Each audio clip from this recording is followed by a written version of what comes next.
This workshop showcases and celebrates systems that enable implementations of RISC-V custom extension solutions. Now in this winter of Moore's Law, this new age of accelerators, this will be increasingly important and mainstream. Indeed, support for custom extensions is a key platform advantage for RISC-V systems. So today we'll review some important, interesting, and quite different RISC-V custom extension logic interfaces. We'll compare and contrast these approaches and learn from each other. The workshop should help raise awareness of our new Composable Custom Extensions task group, and will help inform the task group as it works to define its new optional standard logic interface for composable custom extension unit hardware. Hopefully, we can find opportunities for convergence, reuse, and/or interop among our interfaces and ecosystems. And then following the workshop, the task group will write up a summary report on what we've heard and learned today. So here's our agenda for today. We'll have 4 presentations on RoC, CVX-IF, SCAIE-V, and CXU-LI. Each presentation will be about 20 minutes with 5 minutes of Q&A. And then we'll move into a discussion comparing and contrasting these systems, their design tenets, features, and implementations, and explore a synthesis of these ideas. So our first speaker today is Jerry Zhao, a Ph.D. student at the UC Berkeley Architecture Research Group, advised by Krista Asanovich, and he's speaking on RoC, the Rocket Custom Coprocessor Interface. Would you like to share, Jerry? Yep, let me go ahead and do that. Stop sharing here. Share, stop share. Okay. All right, let's see if I can do this.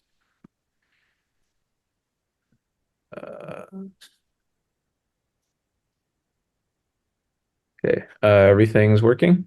Yes, that looks good. Thank you.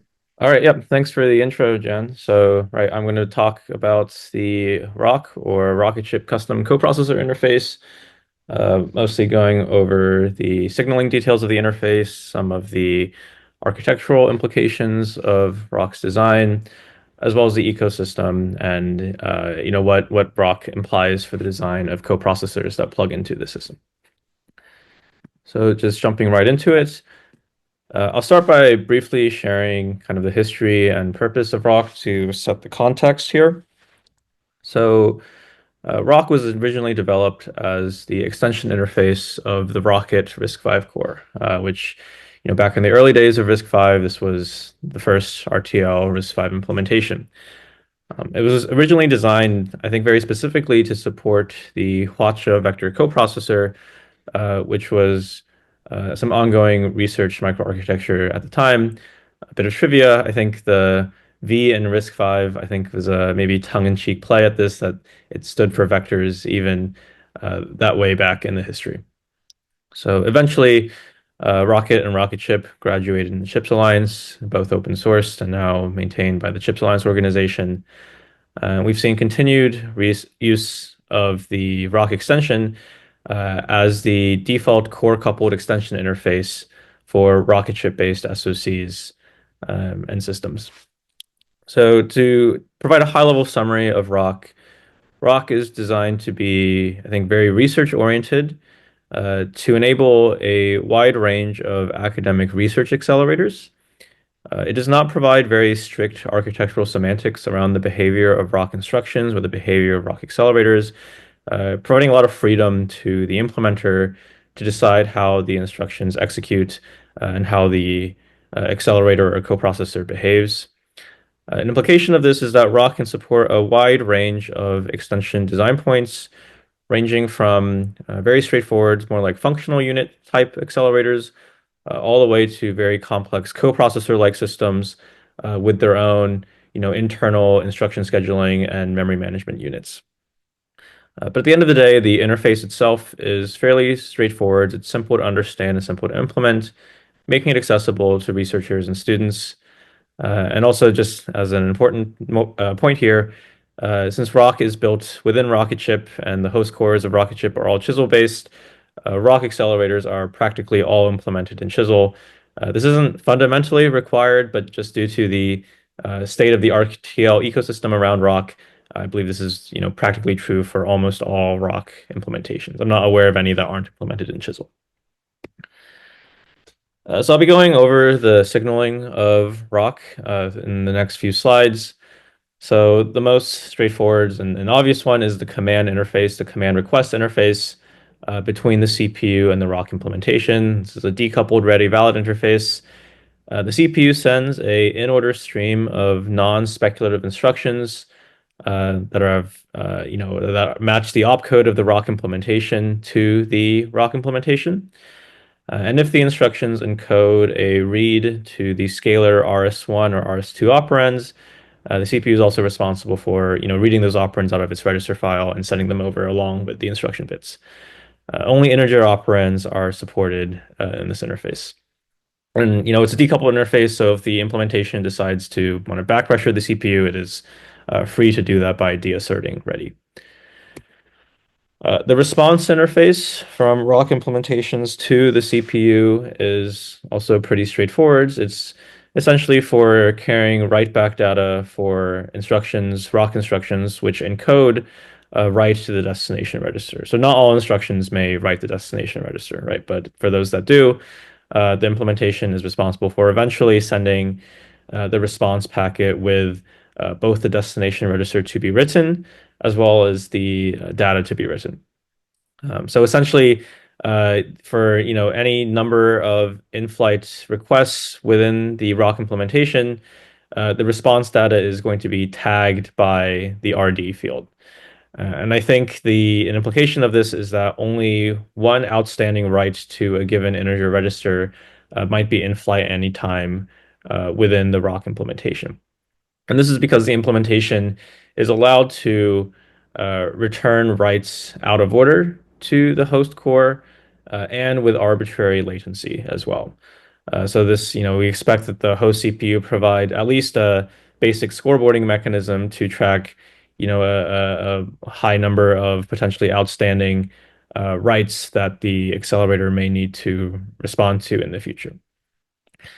So obviously this can be used to implement pretty simple functional unit like custom extensions. But in what I've seen, this tends to be used more as a state inspection channel in coprocessor-like implementations. Just because RoC is this big decoupled block sitting off the commit end of the CPU, if you rely on this response pipe to grab response data from the RoC implementation, you kind of break the decoupling and introduce this loop into the design, right? And so in coprocessor-like implementations, which want to be highly decoupled from the CPU, they tend to avoid requiring or implementing too many instructions, which require writebacks into scalar registers, and use it only as kind of like a sideband access for debug or state inspection. So two other important control signaling elements is the busy signal. The implementation is responsible for asserting busy while there is any ongoing activity in the implementation. And the purpose of this is that the CPU, if the CPU executes a fence instruction, the fence instruction will stall until the accelerator asserts not busy. Right. So this can be used to order scalar versus RoC memory instructions. You can fence and then wait until all your older RoC memory instructions have drained, and then any younger instructions will only execute after those instructions have drained. The other signal here is this interrupt bit. This raises a asynchronous custom interrupt in the CPU.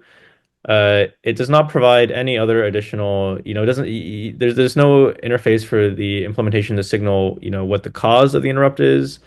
So it's a very basic primitive interface. And I believe this is only used to report a software fault. If you send some sequence of instructions to your RoC implementation that puts it in a bad state and it's unable to continue executing further, you can raise this interrupt and kind of, break out of your program and signal to the programmer that something's gone wrong here.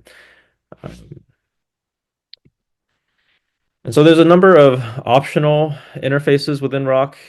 Accelerators tend to implement some subset of these. or sometimes if you're building a functional unit, none of these.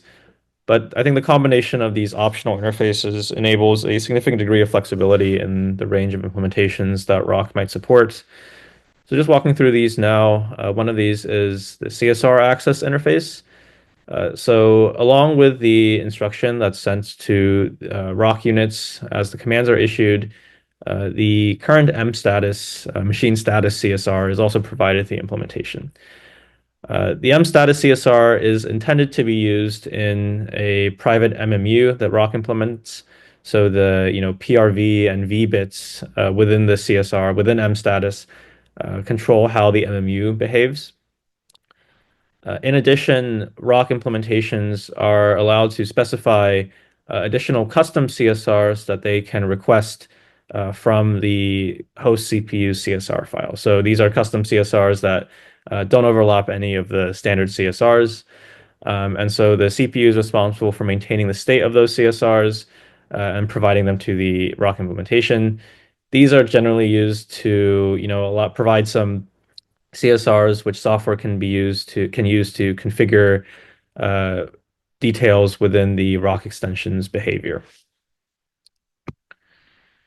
The other interface here is page table walker access. So if the RoC implementation implements its own memory management unit with its own memory translation, or its own L1 TLB, that TLB might generate page table walker requests, in which case the implementation can use this port to reuse the existing page table walker within the host core. And generally, in all of the host cores, which I believe currently implement RoC, the host page table walker is backed by an L2 TLB. So page table walker walks might hit in that L2 TLB, and so it enables some sharing of second level TLB state between Scalar and RoC accesses. And so yeah, this is really just to enable coprocessor MMUs in RoC implementations. For memory access, there's two main interfaces. The first is this L1 data cache interface. So this is a very narrow interface into the host core's L1 data cache, only up to 64 bits wide accesses. So notably, requests into the L1 data cache are not synchronized with respect to any scalar loads and stores. So you can't rely on RoC stores appearing before a scalar load unless you insert a fence between those instructions. So requests into this interface can be either physically or virtually addressed. If virtually addressed, it'll check the L1 TLB, of course. And then the L1 data cache is allowed to return responses out of order. The RoC implementation must independently tag the requests and check the response tags to line up the responses with the requests it's made. So this is a pretty narrow memory interface. For higher bandwidth memory, RoC is provisioned the ability to provide an arbitrary number of tie-link ports. So tie-link is like a cache coherence interface that Rocket chip SoCs implement. So the tie-link ports can be configured to be much wider than the L1 interface, so up to 512 bits wide. And they can also be configured to connect into the rest of the system memory topology in two different ways. Either it can connect into the CPU tile's local crossbar, in which case it'll contend with L1 data cache requests and iCache requests, or it can independently punch a port directly out into the system interconnect if contention with the CPU is an issue that needs to be avoided. So tie-link itself supports coherent burst and block accesses into outer memory and peripherals.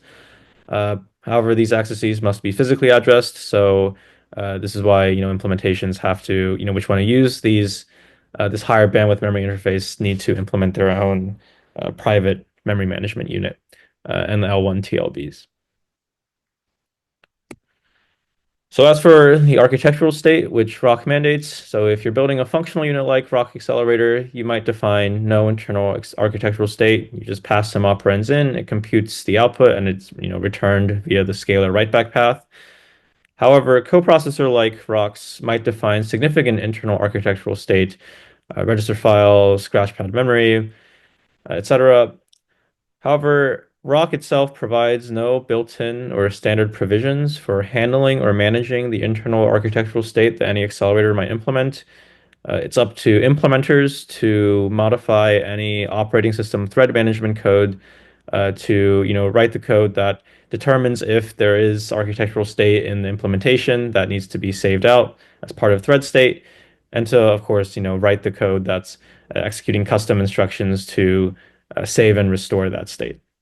So this is all kind of up to the implementer to handle themselves. It's implementation dependent, and there's no RoC provided provisions to do this.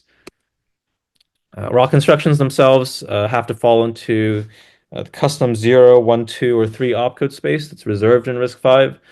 And then within that instruction encoding, the funct6 field is the implementation can decide, how it wants to interpret the bits in that field to provide further disambiguation between custom instructions. Each implementation of RoC can specify, some subset of these opcodes to claim. Usually they claim just one of these opcodes. The core decodes these instructions and then based on the opcode routes the instruction via this RoC arbiter mechanism to the correct RoC implementations. And of course, this implies that you can have up to 4 RoC accelerators per core as long as they have non-overlapping opcodes. So I want to highlight a number of challenges I've seen over the years with people when they try to build RoC or build coprocessors using the RoC interface. I think this tends to be a more prominent use case of RoC compared to building functional units. So one is, of course, there's no sequential consistency between scalar and RoC instructions. If you want to order scalar and RoC memory operations, you have to insert fences in the code. And if you insert fences everywhere, this can very easily impede the performance of your code. There's no precise memory faults for RoC load and store instructions for any RoC instruction which generates memory accesses.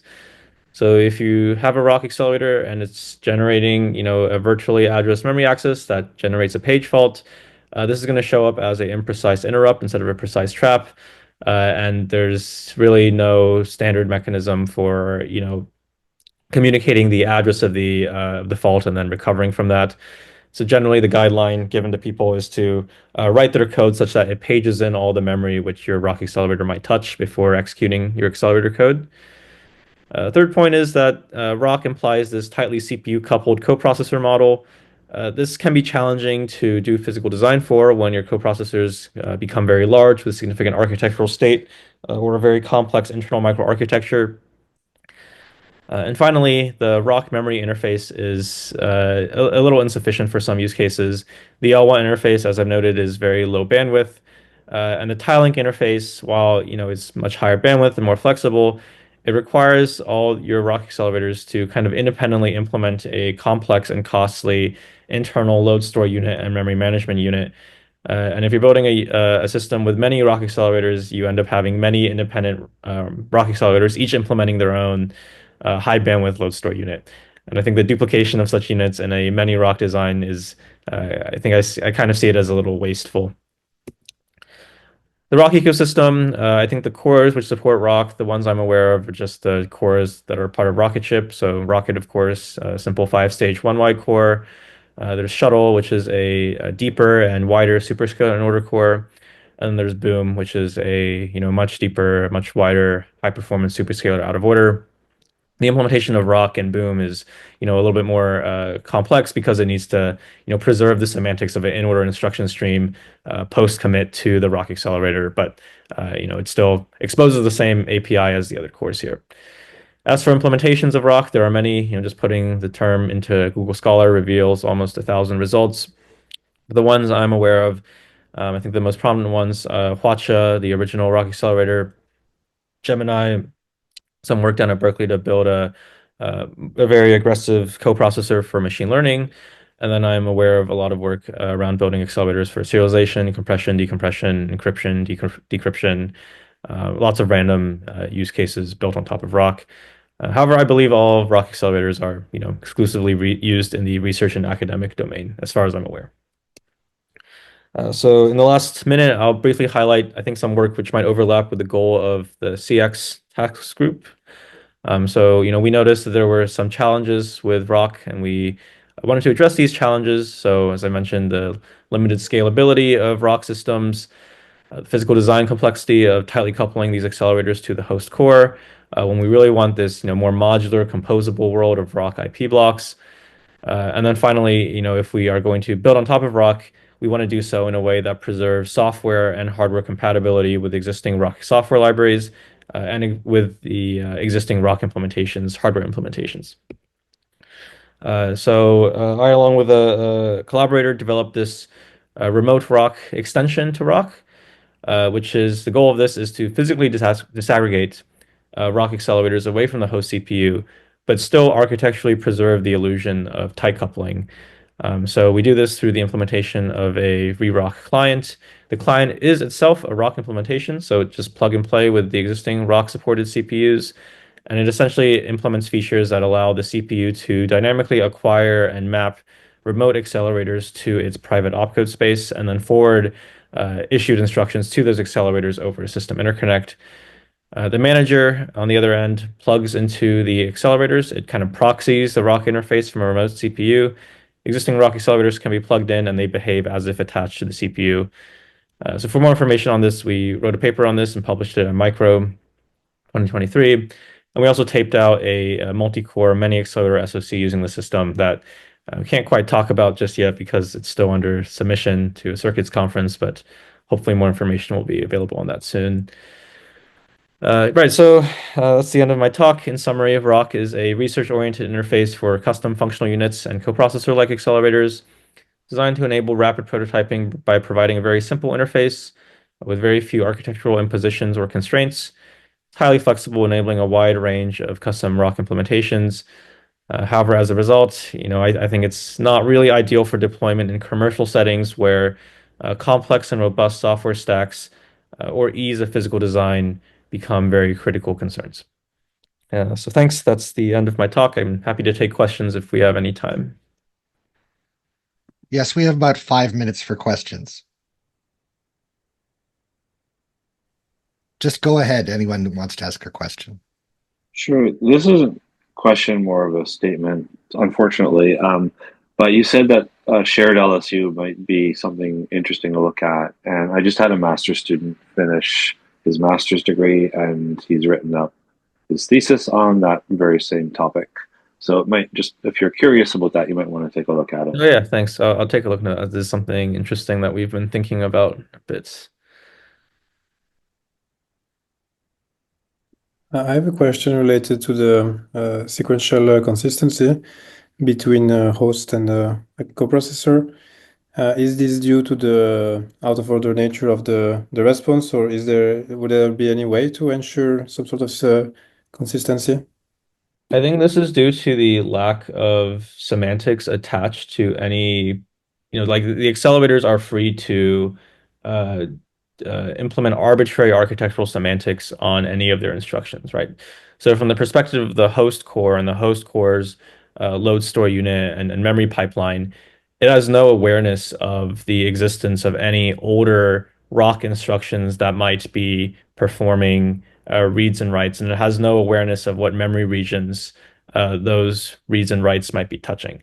So as a result, there's basically, unless the CPU is going to stall any younger loads and stores while the accelerator is busy, which is just too great of a performance implication, there's just no way for the load store unit to kind of, stall specifically the stores that might generate, or stall specifically loads and stores that might generate conflicts with ongoing RoC loads or stores. More to that point, how does RoC know which opcodes are loads or stores and which are not? For its custom instructions, you mean? Yeah. Yeah, this is up to the implementation to decide, right? So when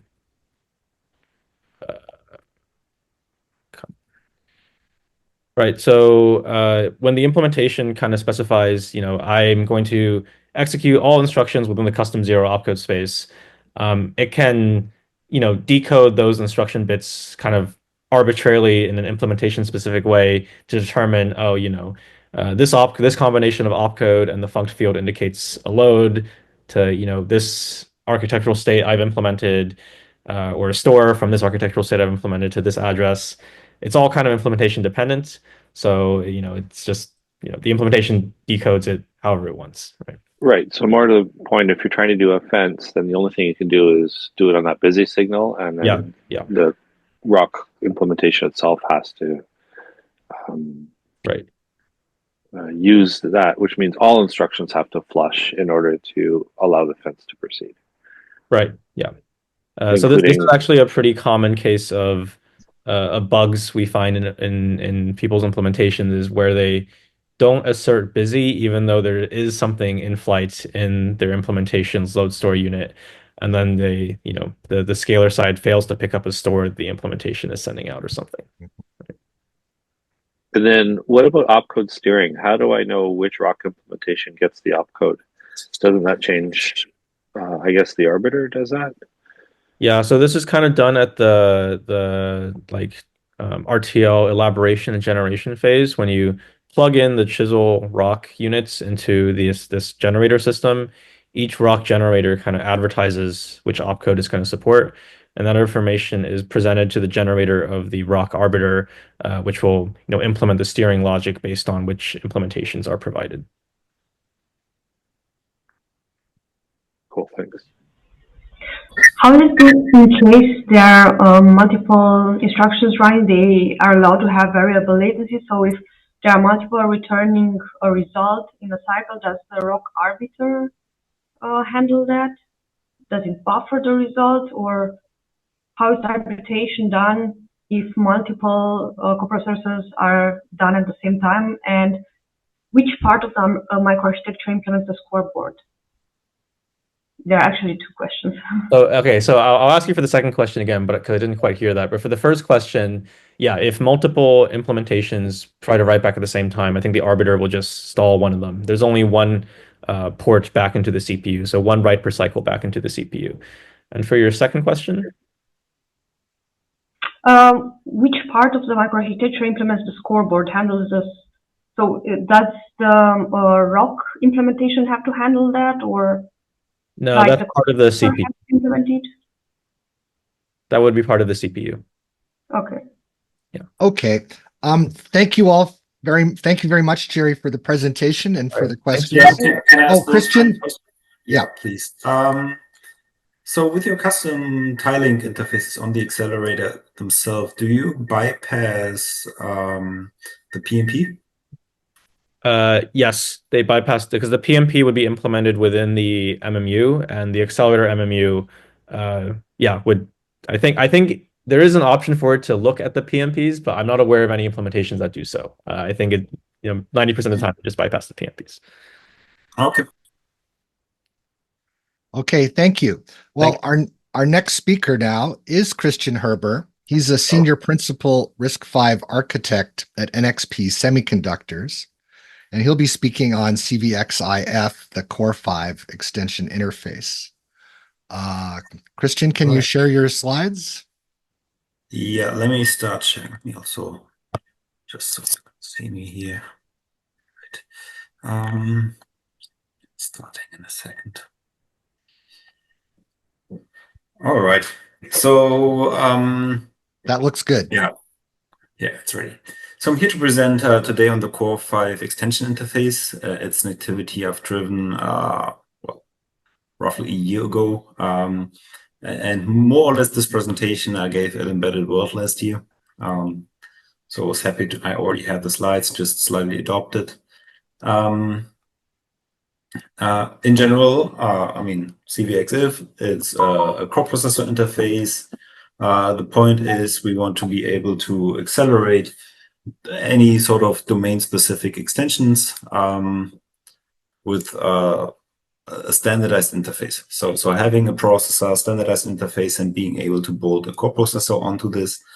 It's also being used quite a bit even for standard extensions. So just to have a microarchitectural interface between, for example, your integer pipeline and a floating point unit. The specification was ratified in May 2024, and that is within the Open Hardware Group. The fundamental idea is you have a RISC-V core, you can add custom instructions without any modification of the core itself. So that means if you are a core supplier, you can just have your core with that interface, and customers can customize it. And if you want to customize it, you don't really need to know a lot about the core. There's a fairly tight integration for that interface, which allows you to share certain core assets like the registers or the load store unit. Although the load store unit is a special case because actually we've sort of excluded that use case for the ratified version 1.0, although there is a draft for a memory interface that allows the coprocessor interface to use the load store unit.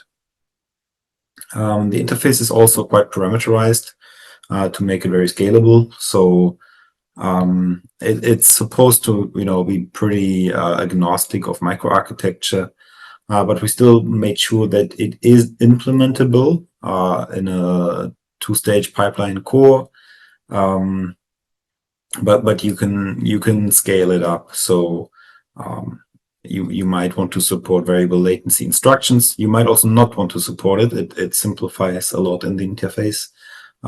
Some level of speculation also. So speculatively offloading instructions to the accelerator. The memory interface, which I mentioned, is sort of optional and not yet ratified. A register interface in the sense of being decoupled from the issue interface for your typical textbook 5-stage pipeline that has a read register pipeline stage. Even support for even odd register pairs. That is something that's used in ZD-INX in the draft of P specification. But it's also pretty useful for custom coprocessors, allowing basically 64-bit support on RV32. By the way, it's also support for instructions with 3 source registers. In general, this coprocessor interface doesn't restrict the encoding of instructions in any way. The one limitation being 3 source registers only and 1 destination, but you can't really squeeze much more into an instruction anyway. But besides that, you can do whatever you want. Basically, there's no you have to use the custom opcode space or you have to do an R-type instruction. That is not the case. So full flexibility. Short history, I have no idea when this started. The interface was introduced in the PULP platform at ETH Zurich back then as the APU interface to decouple the FPU and the RISC-V core. The RISC-V core now being what's it called in Open Hardware Group, CV32E40. It was improved for Ariane, which is now CVA6, to work with the ARA vector unit and Snitch FPU. At some point, the specification of the interface, it was transferred to the Open Hardware Group and got its first big rework. Silicon Labs was driving quite a bit of that. It sort of didn't move quite a lot from there. It was implemented in the CV32E40X processor, but was in a drafty state. Back then, I was actually looking at all the coprocessor interfaces to see, what we want to adopt at NXP. And this looked the most promising because it had the biggest feature set, in my opinion. And that's why we sort of got onto this and drove this basically to ratification. So really ironed out the last bugs, cleaned up the interface. We dropped more features than we added, but we did both. And then got this ratified last May. Whatever ratified means, it's probably a bit less strict of a process in the Open Hardware Group than in RISC-V International.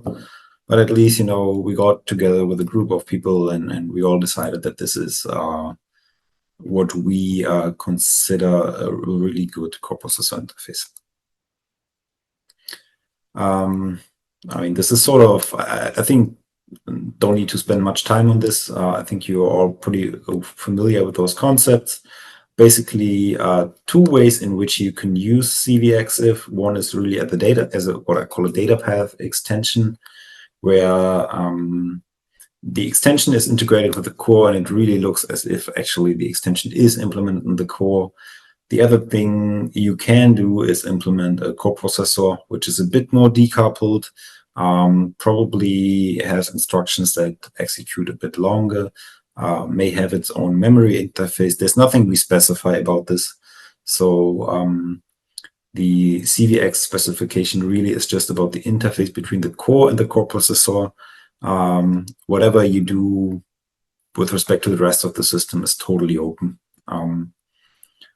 I think the difference to RoC being this is really just like a standards document that tells you how to implement a coprocessor interface on your core, whereas I think RoC is pretty tightly coupled with Rocket itself and this entire ecosystem. There's several use cases we want to support. The naive one being just you have a single-threaded CPU, one core processor, but yeah, basically all kinds of other scenarios should be supported. That means two such single-threaded processes sharing a core processor, dual issue CPU accessing a core processor. The core processor can also be dual issue in that case. Multi-threaded processors, etc. It has some implications on the coprocessor interface itself and on the implementation of the coprocessor. For example, if you implement state, well, you need to duplicate it according to the number of hearts that you're supporting. So this is an overview of all the interfaces. Grayed out is the memory interface and the memory result interface, which have not been ratified in the version 1.0, so they have been taken out. I mean, it still exists in the Git repository. You'll see it there. You can build the specification, including the memory interface, but the ratified part is excluding this. Basically, the instruction flow is top to bottom, roughly.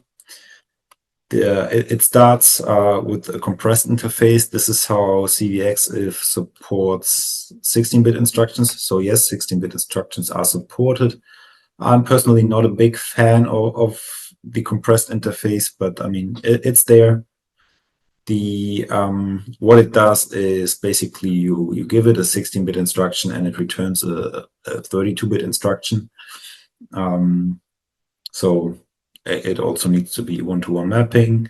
You then offload the 32-bit instruction to the coprocessor. You provide the required register values to the coprocessor. This is, so to say, a separate interface, but there are configurations in which both happen at the same time, which, I mean, works faster. You don't need pipelining, but also you need to basically speculatively access all the registers and offer them to the coprocessor. So potentially you're just wasting some power there. And yeah, if you have a read register stage, you can do that separately. And for example, the CVA6 implements these separately. And this was an addition in 4.1.0. I mentioned that there is some level of speculation supported. The commit interface is there to either tell the coprocessor that whatever it offloaded or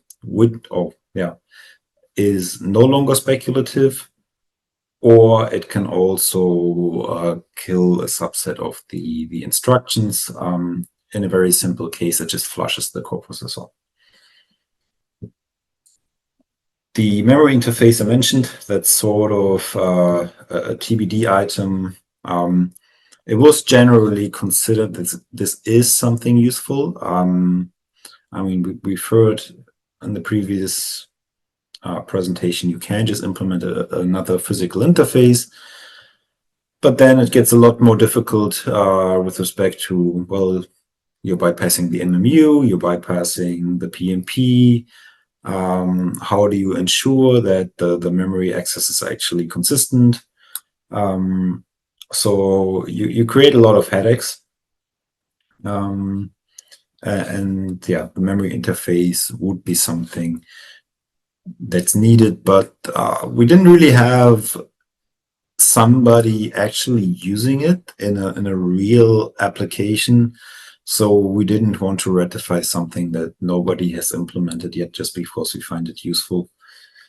Result interface is just the last step where potentially the result is written back if there is one.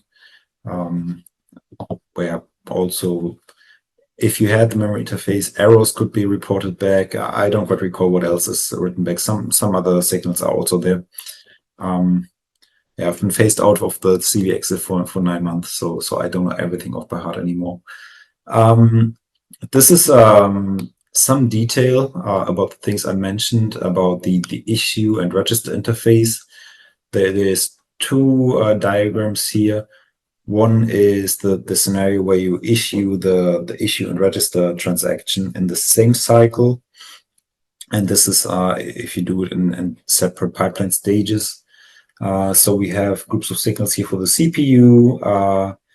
This is the issue interface. This is the register interface, and for the coprocessor. The coloring already shows that in this case, actually, some of the signals in the issue interface and in the register interface, they're actually the same. A hard ID, you're signaling to the coprocessor, of course, it's the same. It happens in the same cycle. So part of the interface sort of collapses. What happens is it's a valid ready handshake. The CPU asserts the valid signal, gives the instruction, gives a hard ID, and also gives a unique ID to the instruction that's needed later on when writing back a result out of order, or when you want to for example, kill a certain range of IDs. The instruction is accepted when the accept is high and ready is high. Also, the coprocessor will signal to the CPU whether it wants to write back or not, so that the CPU can keep track of this. The other thing is there's a register transaction, and the CPU in this case, because it doesn't really actually know yet which registers the coprocessor needs, because I mean the coprocessor has just gotten the instruction, so it provides basically all registers that are available where there is no conflict. So in this case, at this point, only X5 is available. X7 becomes available later. Which registers are valid or provided by the interface is signaled by this bit vector. And the coprocessor is basically waiting for the registers it needs to be there. And I think in this example, it's actually X7 it was waiting for. So once X7 is there, it can assert ready. This is asserted together with issue ready. It's again the same signal. So when the coprocessor actually first of all decodes that this is an instruction it wants, that it implements, and the registers are provided, that's when it asserts the valid signal. In the 2 pipeline stage, the thing looks a bit different. You can see the decoupling of the issue and the register transaction. During the issue stage, again, the instruction is offloaded, but the coprocessor also tells the CPU which registers it needs. and accordingly the CPU actually accesses those when it has them and provides it to the coprocessor, which simplifies it, but for very short pipelines it is a challenge to do, at least if you want to stay completely in sync with the main pipeline. This is for a very simple scenario, the complete operation here. So this is what we've just seen, precisely the scenario where issue and register are sort of really one interface, and the instruction is offloaded, register values are given. The coprocessor accepts this after a certain while, actually can be at the same time, depends. The commit valid is asserted. Commit kill is low, that means it's actually marked as no longer speculative. Before that, the coprocessor is not allowed to write the result back.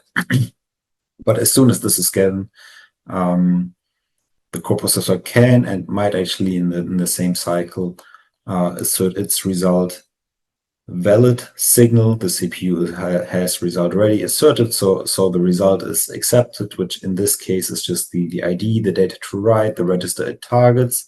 So this is repeated. The CPU doesn't have to remember that. And the write enable signal also, CPU doesn't have to remember that instruction actually was writing back. Well, it does have to remember for hazards, but not at this point actually. So this waveform can get a lot more complex depending on the kind of scenario you're doing, the number of pipeline stages, etc. But yeah, I think this sort of summarizes what happens. This right here, it's one quick overview of the memory interface.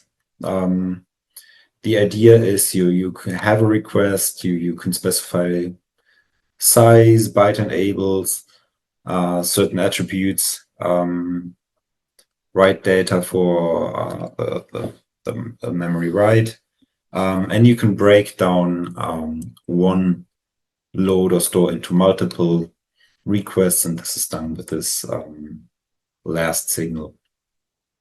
Yeah, nothing completely crazy. I think probably would need some extensions to really perform well in all scenarios, but that is the status of the memory interface at this point. Yeah, quick summary. In my opinion, this is the most mature interface. I mean, it's been implemented in multiple different processes. We've seen a lot of work surface on CVXF, also on coprocessors. For example, if you attended the last RISC-V Summit in Europe, that was really full of CVXF. It was really, really good to see. Also has some industry adoption. It's very flexible, which is a challenge, but you're not really limiting yourself in terms of microarchitecture or in the kind of extensions or instruction encodings you're supporting. Future work should definitely include the memory interface. The issue interface and the 16-bit instruction support, I really don't like it, personally. I think if 48-bit and 60-bit instructions actually come, it's not so much of an if, it's more of a when. Long instruction test group, I think, is more or less on the way. It would be good if CVXF supports this, and then I think it's just time to make a very general solution that supports 1632, 48, 64, and then you have the solution. What's also needed is some accelerators, like anything vector, anything floating point, might need to access certain mStatus fields. Not only read, potentially write to. It's a little bit complex, especially if multiple coprocessors want to do that. We didn't really find a good generic solution, so that's something to look into. And finally, I think if you had even more deeper pipelines, I think there's some improvements for performance. For example, multiple result interfaces could be something. Yeah, that's my quick summary of the CVX interface. Oh, thank you so very much, Christian, for that great overview. Do we have any questions? I have a Hi. question. First of all, thanks for your presentation. I was curious for the title integration if there's an interest in having also control flow instructions. No, I would say I have a specific interest in not having control flow instructions in coprocessors. Would you like to share the reason? Oh, why would you want that? I don't see use case for it. There are some applications like zero overhead loops, for example. Or Yeah, I would like to see that yeah, implemented in the core, not in a coprocessor. Sorry? Like if you wanted to do loop acceleration, I think you would want to implement that in the core itself rather than in a coprocessor. Yeah, whereas a coprocessor, if you support on the interface the control flow. Yeah, I mean, I understand where you're getting from. I mean, I understand your reason behind it. I was just curious if there's something planned for it. No, But no. So I got your answer. Okay. the Yeah. interface doesn't support it. Yeah. We have a question from Andreas. Yes, thanks for the presentation, Christian. On page 6, you mentioned something that I would like to follow up on. The CPU will manage hazards around RD. So how does it do that? Do you expect a scoreboard to be present for the interface to work? Or what kind of management is required here? Which page did you mean? I wrote down page 6, but it might be the slide after this one. This one, right? I think it was related to the write-back signal. It might be, yeah, but I was worried about hazard management. Yeah, so I mean, the coprocessor doesn't, or the specification of the coprocessor interface ideally doesn't really tell you how to do your microarchitecture. I mean, clearly what it does is it tells the CPU when an instruction will write back and to which register it would write back. So the CPU needs to ensure that if any instruction afterwards doesn't write to that register or read from that register before that coprocessor instruction is finished, has written back on the result. So that's a responsibility of the base core that you rely on. Correct. Okay, thank you. Okay, thank you very much. We're now going to go to the next presentation from Andreas Koch of TU Darmstadt.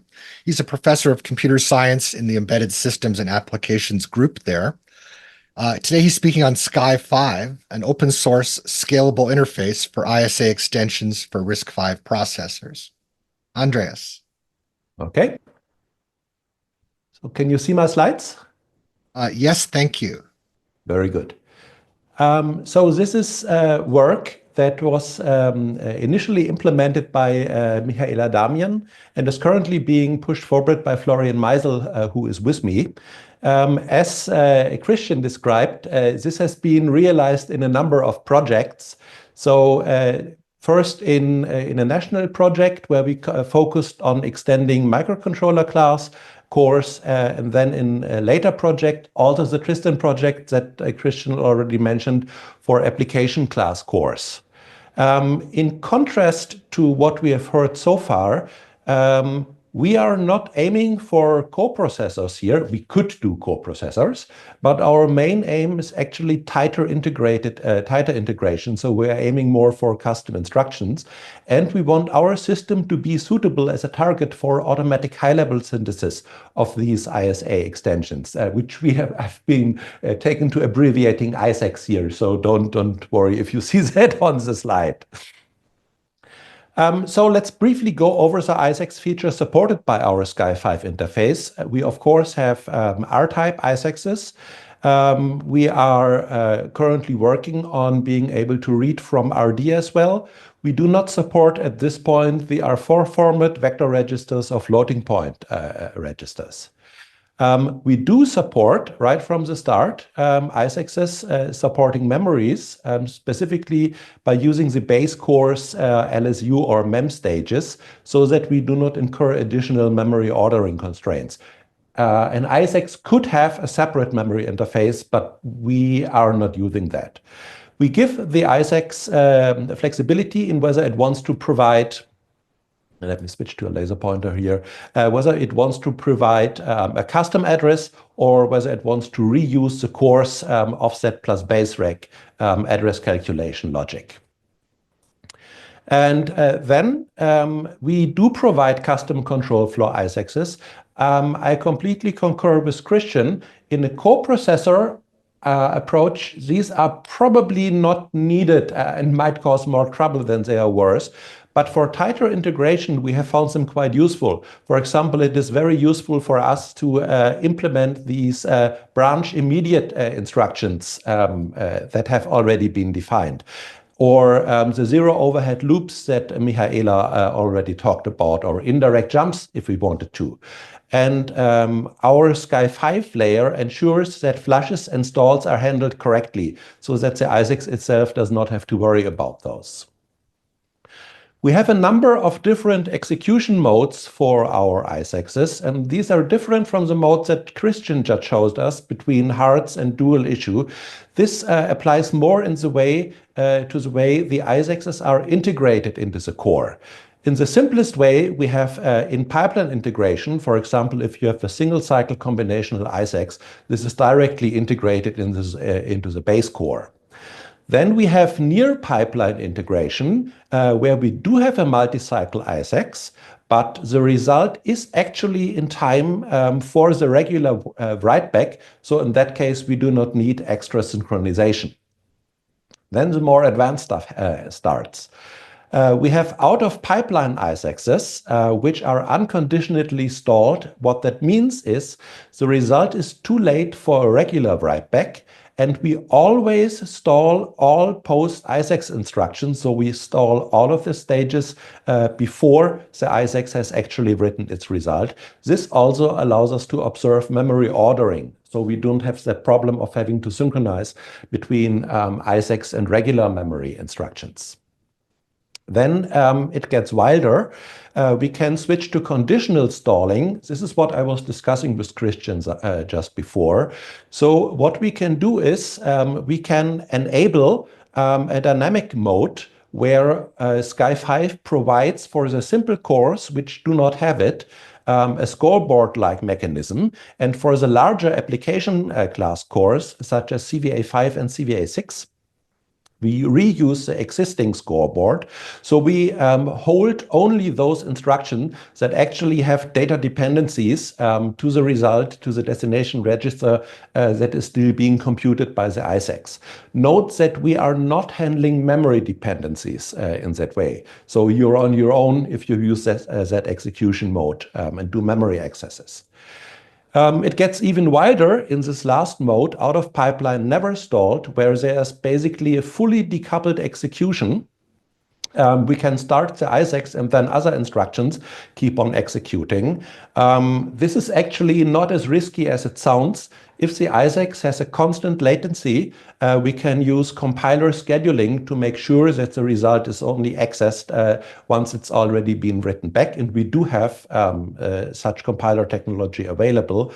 For fully variable latency, when this write back occurs at an arbitrary point in time, this is trickier. You do need special compiler support for that, which is also currently under development. For this mode, we automatically generate both fence and kill instructions so that we can both make sure that all ISACs executing in that mode have completed, or when we leave the scope, we make sure that all currently running instructions in that mode are terminated and do not mess up registers in a different scope of the program. Then we have a mode which we call always, where the operations we define as ISACs actually execute independently of the fetched instructions. This is mainly used to realize the behavior for zero overhead loops, but could be used for background I/O operations as well. We do have ISACs internal states, such as registers and memories, and we make very sure that all updates are handled correctly by SCAIE-V, even considering interrupts and speculative execution. And I think those are the main parts of the introductions. I will now pass to Florian, who will talk about some of the implementation details.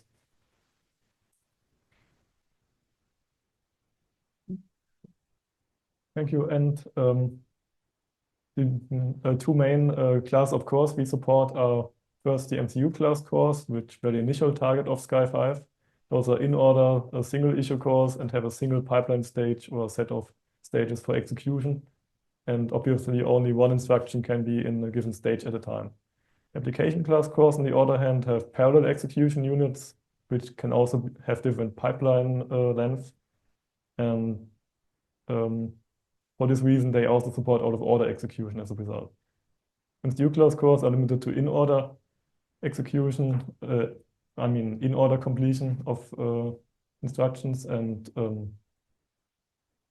exactly for SCAIE-V, we support the RISC-V, Orca, and Piccolo cores for multi-stage cores, and for multi-cycle, the FSM-based multi-cycle core, we support Pico OP32.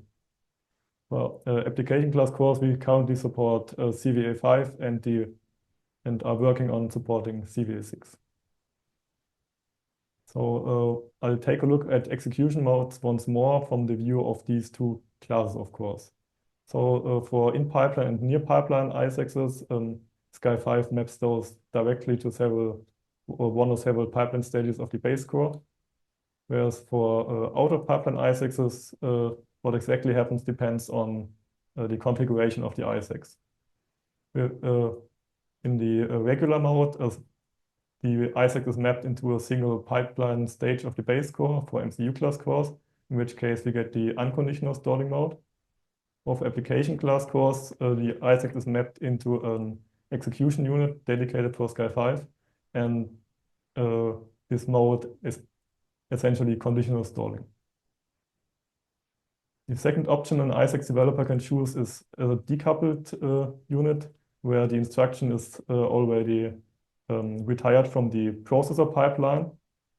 So we also get the conditional stalling mode for MCU class cores. So since this has reduced hazard guarantees, especially for memory ordering and also register hazards, we add a dedicated hazard handling unit, which can also be disabled, in which case we get the no stalling mode. So hazard handling, of course, there are differences in how this has to be handled between MCU class cores and application class cores. MCU class core, you have the pipeline itself as the instruction window, and the ordering is clear from the pipeline layout. Application class cores, of course, can have different progress in the write-back and execution units. So there are some separate tracking and forwarding mechanisms, such as register renaming and scoreboards. SCAIE-V aims to give the same level of state consistency to ISACs as they are for regular base core instructions. So we use the mechanism from the core as possible. So anything that is implemented inside the pipeline, we make sure that the existing mechanisms can do their work. And other than that, for writebacks outside the pipeline with the hazard unit or the custom register files, we introduce custom mechanisms. Now we'll take a look at the interface between ISACs and SCAIE-V and finally the base core. We abbreviate this as SCICS in the following.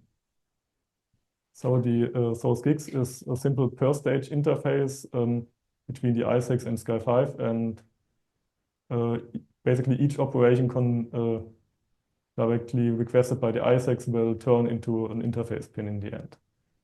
We have, of course, arithmetic instructions, access to the registers. We have access to the program counter for control flow instructions. We have access to the data memory through the load store unit of the core, and access to the custom registers defined for the ISACs. Since this is a per stage interface, we also have pipeline status signals such as whether an ISAC is present in a given stage, or also stall signals, for instance. The ISACs can adhere to a virtual data sheet of the core, which describes, for one, the layout of the pipeline and the constraints on the interface operations. So the first section here is the pipeline layout, which you can see an example on here on the right. We have a graph of pipeline stages that where the edges between stages indicate how instructions flow through the pipeline. For a simple MTU class core, this is just a stage, just a chain of pipeline stages from fetch to write back, for instance. And for application class cores or wider cores, we can have parallel sections of this graph, for instance. There are also some attributes to indicate when the pipeline, the instruction that enters it is considered to be committed. Next, we have the interface operation section of the virtual data sheet, which contains the time constraints of the different operations, such as the range of pipeline stages where it is usable directly based on the core pipeline, and also an attribute to indicate if a given implementation is more expensive to perform from a given stage. The stages here are numbered based on the IDs defined in the pipeline graph previously. So there's also a latency field indicating if the operation completes in the same stage or can be considered issued, or if it only becomes available or committed in the next stage. Next, the virtual datasheet of the custom instructions. So the ISACs virtual datasheet adheres to those constraints and lists all the instructions along with their encoding masks. And of course, the schedule of operations, for instance, here on the right. Oops, 1 second. We can also support custom register files, which are also declared in this virtual datasheet. So here on the top, we have the address register of a load increment instruction. And the load increment instruction can then use this register for reading and writing. This is all handled by SCAIE-V. Then on the Verilog side, we get the SCAIE-V ISACs interface, where the individual pins are named after the operation. So in this case, RD valid, for instance, the custom instruction and the stage number of the based on the datasheet. For simple ISACs, such as the one on the right, where you just access a table based on the input operand and write it back into the next stage, you can essentially reuse this hardware across different cores, and no RTL level changes are required. The most you would have to change is the stage numbering. So there's an additional for read memory operations or any memory and more advanced operations. You can also have associated signals such as a dedicated request signal that can be used if scheduled to cancel an operation, or to indicate a presence if we are not tightly coupled to the processor pipeline. So we have a special case for operations that are beyond what the core pipeline would support. In this case, the operation becomes a spawn operation in case of write back and memory. Those are handled by SCAIE-V and are generally non-blocking due to being stored in the FIFO, and SCAIE-V makes sure that FIFO doesn't overflow by storing at appropriate places. This is then mapped as an out-of-pipeline ISACs, and either can use the hazard guarantees of the core, or if in the more decoupled fashion cannot use those hazard guarantees and has to rely, for instance, on fence instruction. These data operations are no longer tied to the pipeline of the base core, and so we may require using the response signal from the core. So now I'll go into the lower layers of SCAIE-V, namely the adaptation layer SCAL and the SCAIE-V core interface below it. So the adaptation layer sits between the ISACs and the core and abstracts away certain things of ISACs handling from the core, so it doesn't have to be implemented per core. It, for instance, supports decoding of the instructions and multiplexing of ISACs operations, so the core interface only sees a single operation. This SCAL is matched to the base course pipeline by using the pipeline layout and a model of how instructions flow, and tracks the lifetime of instructions, of custom instructions, in order to manage the operations and custom state properly. It also provides the centralized services such as custom register files and corresponding hazard handling for the tracking of out-of-pipeline ISACs. Now below that we have the SCAIE-V core interface, which sits on top of the base core. In this case, we usually use a base core prepared for integration, and then which is a fork of the original core with an interface that then the SCIF adapter generated by SCAIE-V uses. This SCAIE-V core interface abstracts away the core specifics, so SCAL doesn't need to know about everything, but it also configures SCAL to provide the correct pipeline reproduction. It handles the interaction with the course data path, so for instance, the register file write-back port, and handles any resource conflicts that may occur. It also applies the decoding results from SCAL and tells the base core about it.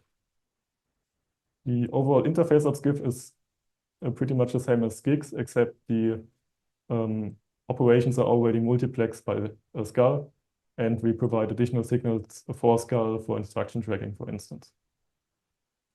Now for an example of how this can look in case of instruction decoding between SCAL and SCIF. So on top we have SCAL implementing the ISACs decoding logic, and on the interface you can see it reads the instruction word and returns decoding results.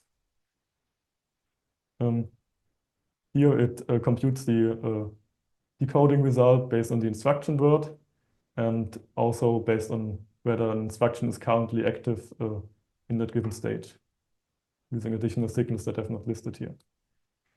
Then it can also generate the signals for later pipeline stages using its pipeline model. In this case, it's a simple flip-flop based stage, and also uses the respective stages information. Now down on the core interface, you can of course see the opposite side of this SCIF, and here we also have a handle into the internal interface of the core. It applies the results from the decoding of SCAL into the interface individual pins. In this case, this is we have separate signals for whether it is an instruction at all and which operands or write-back targets it's used. Then we also have core-specific handling, such as hazard handling for this core, where memory operations may need additional attention to prevent ordering issues. Finally, in the prepared base core fork, we simply use the interface pins to amend the decoder. So for some ASIC implementation results, we have used a 22 nanometer class node with the reference flow and ran through the synthesis and place and route steps. For each core, we used a fixed frequency constraint and then computed the frequencies based on the setup slack, so we have more stable results across configurations. We also used SVM wherever appropriate, but did not include but explicitly excluded the area of that. On the left, you can see our different configurations, and we have used different ISACs in each case to represent the different features of SCAIE-V, such as arithmetic instructions, control flow instructions, memory instructions using memory, or even control flow and memory with this indirect jump instruction, And then for the execution modes, we have square root implemented that uses multiple cycles, either implemented as an execution unit or execution stage, or a decoupled variant with and without handling of register data hazards. And we have a zero overhead loop implemented as an always instruction. One of the main takeaways is that whether it's viable to implement an instruction inside the core or as an execution unit or stage depends. So in this case for Orca, we can see that we have a pretty high frequency impact of implementing the square root operation in the pipeline, but when running outside the pipeline in the first place, we have only a comparatively small overhead, which basically is due to how much timing slack we have at the start. Oops. Second, for Pico RE32, for instance, which is the smallest core, we can of course see that the ISACs themselves would also take a lot of space. So the pipeline square root instruction tends to be a bit overkill for this core. Then for the application class cores, which of course have a much higher area, we can see a smaller relative area overhead. And also for CVA5 and CVA6 specifically, we have relatively low frequency impact across the board with single instructions. So that's it from my side, and I will briefly conclude.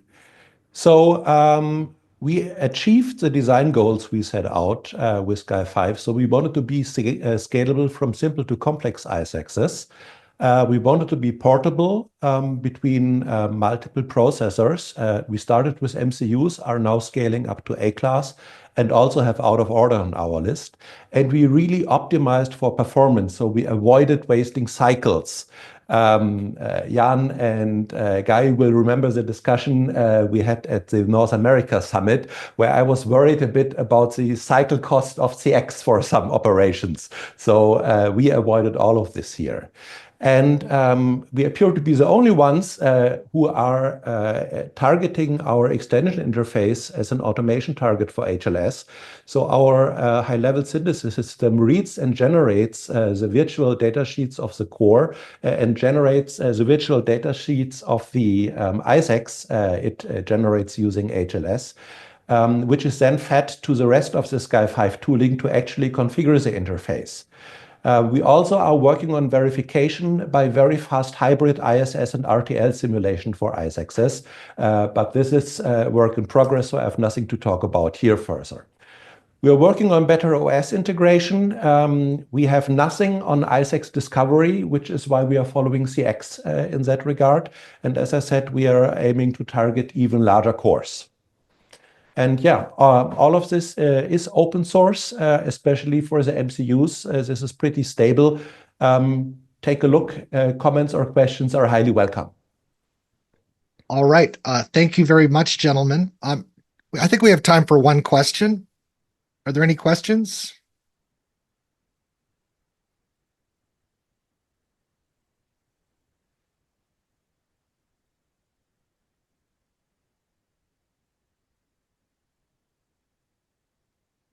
I have a question then.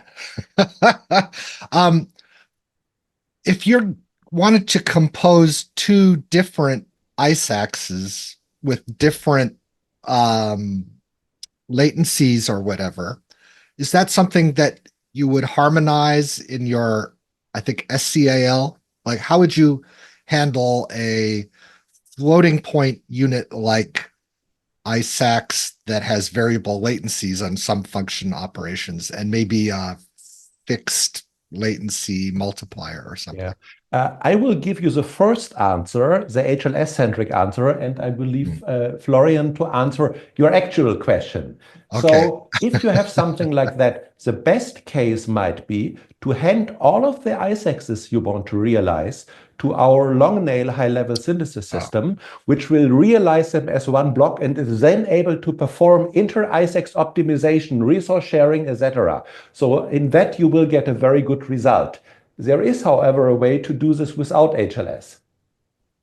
Yeah, if you have So first of all, of course, you can use several instructions and they will be integrated independent of each other. So you will get the same result if you include any one of these, or if you include all at once, each will be scheduled the same way. There also is a way to support variable latency instructions with a separate flag that you can set for each instruction, and those will then basically start running and can issue operations in between, and if they are done, they can send a separate commit signal to the core or to SCAIE-V. So you can do it both independently, as Florian just described, or if you switch into the stalling mode, they will just execute one after the other, same as the normal instructions would. And if I may add, as you suppose the magic, part of the magic is done within Scale, within this middle layer. This was one of the main goals of this middle layer, to be able to generate them independently and then integrate them. Great. Thank you very much. May I share? Okay, I'll share my slides here in theory. Let's see. Oh, wait a second. Let's not share sound. Stop. One more time. Share. And don't share sound. Okay, good.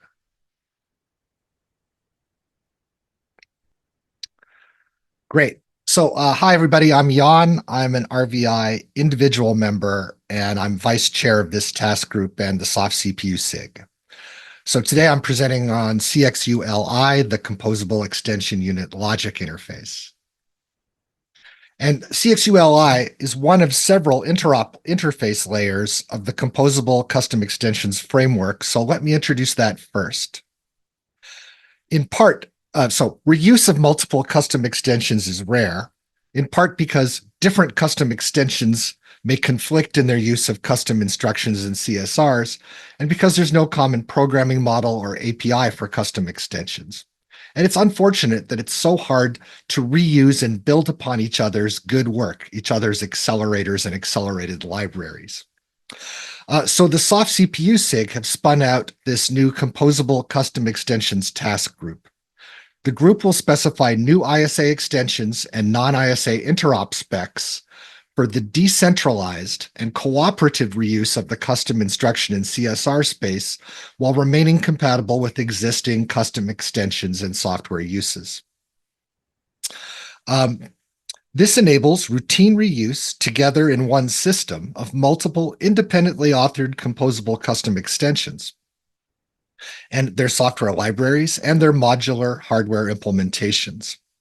So to be clear, this group will enable an entirely opt-in managed subcategory of custom extensions called composable custom extensions, backwards compatible with uses of other custom extensions. The task group will make it practical and routine for anyone to create, reuse, and combine custom extensions, libraries, and hardware. And we think the key prize is enabling a plug-and-play mix-and-match ecosystem of reusable custom extensions IP, providing system designers a ready catalog of accelerator solutions that can work together, and providing accelerator designers a much greater addressable market. Here's the backstory on the work. In 2019, the new soft CPU SIG set out to specify a common logic interface for custom extensions-based accelerator cores, which we then called custom function units or CFUs. And we sought to improve reusability by supporting composition of custom extensions and extension libraries. We wrote a spec, the draft proposed composable custom extension spec, which is about 1/3 intro, 1/3 ISA extension spec, and 1/3 logic interface spec. Variations on this logic interface have been used and provided in the VEX RISC-V core, which was used in the CFU playground for tiny ML accelerators, and in FPGA soft and hard RISC-V cores from Lattice and Efinix. And AMD Xilinx has built a prototype implementation. So this spec now serves as the non-binding basis spec reference design for the task group. And this year, this task group was formed and approved, or last year, and it's now active and we're in the planned milestone. So the task group will specify as a framework the ISA and non-ISA standards up and down the stack that we think are needed for dependable side-by-side reuse of extensions. This includes criteria for an extension to be deemed composable, ISA extensions for the conflict-free reuse and sharing of the custom opcodes via something we call CX multiplexing, and for uniform operating system state context management and uniform operating system access control to extensions in state, and a common programming model with uniform means of naming, discovery, state management, etc., and an ABI for correct composition of libraries. And finally, the subject of the talk today is an optional logic interface standard for reusable hardware implementations of extensions that can automatically compose together and plug into extensible processors. In the next few slides, we'll see how composition of independently authored extensions, libraries, and hardware might work in detail, looking at how it was done in this basis spec. So here are some examples that illustrate how various systems and software can be composed of these separately authored reusable components. As usual, an application is built up from various separately authored software libraries. And here these specific libraries can use various composable extensions, custom instructions, if they're implemented in the system hardware. So to build a system with these extensions, we'll start with a catalog of reusable composable extension units, or CXUs. A system manifest configures this system with a specific subset of these, and then some kind of composition tool generates a processor complex, including the specified CXUs and interconnect. The tool also produces a system CXU map, maybe part of the device tree, which indicates which extensions are implemented by CXUs in this system. And then at runtime, each of the application's MPEG, MXFP6, and P4 libraries will use a common CX API to discover whether their extension is available and then select it prior to issuing any of its custom instructions. By first selecting the heart's current extension and state, each extension can use all of the custom opcode and CSR space conflict-free. And here's a sketch of a simple C binding of a programming model for those libraries, one that might not require compiler code gen changes. Here, a MyCX library calls a CX Open API to dynamically discover if its extension is available. If the system implements the extension, the API returns an opaque CX selector here called cell. And then for every client API call into the library, if the extension isn't available, the library will do a pure software implementation of the computation. Otherwise, the extension is selected. That involves writing a special selector value into a selector CSR that selects that extension. And then the library issues a series of inlined MyCX custom instructions to its extension. And then a deselect restores the system's built-in custom instruction behavior. And this is, I think, the overhead that Andreas was referring to, these additional CSR rights. So the heart of the CX framework is a new ISA extension that multiplexes the custom opcode space. And here's how it works in the basis spec. On reset, and whenever multiplexing is off, the pre-existing built-in custom instructions operate as before. Later, an extension software library is called, and it discovers if its extension is available and selects it. I've mentioned that discovery is done in software, and you get back a selector value that you can then write into a CSR to select that extension and state. Then in response to issuing a custom instruction of certain fixed formats, the CPU partially decodes the instruction, fetches register operands, and sends an extension request with the current state ID, function ID, instruction, and operands to that selected extension. The extension performs the function and/or redecodes the raw instruction to address private extension scoped registers, for example. It possibly updates this state, and then later the CPU uses the extension response to update a destination register and a status CSR. This diagram further illustrates extension multiplexing at the hardware-software interface. Running the code on the left, we've just moved the value of X10 into the CX selector register, and now we're executing the CX reg custom instruction that follows. This creates a CXU request comprising the CXU ID and state ID from the selector register and the raw instruction and function code of the instruction, and up to 2 source data operands from the register file, the integer register file. The request selects a specific CXU, a specific state context within that CXU, and provides the operands to perform the selected custom function, possibly updating the private state of that CX.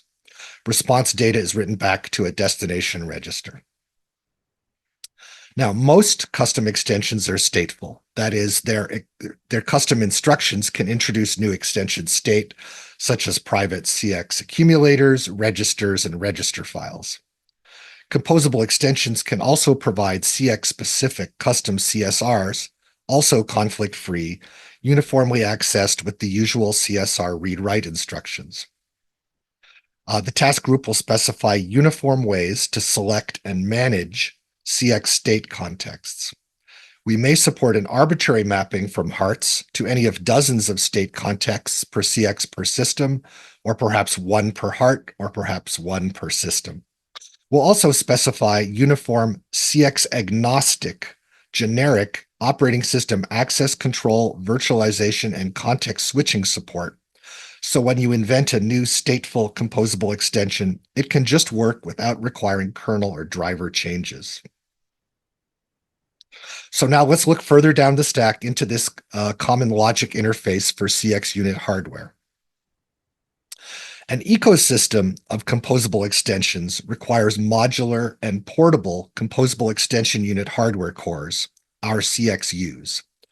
We should be able to automate composition of complexes of them and of CPUs without having to change or revalidate any CPU or CXU RTL. We must handle diverse CPU microarchitectures from very simple in-order MCUs up to complex out-of-order multi-issue processors and diverse extension implementations, simple combinational ones up to complex pipelined stateful ones. And the interface logic and signaling should be gate and LUT frugal, so it's affordable in tiny systems and affordable in many core systems. And of course, we're trying to promote a uniform way of building and interfacing and validating these extensions. So here's the CXU design in a nutshell. A CXU implements 1 or more composable custom extensions.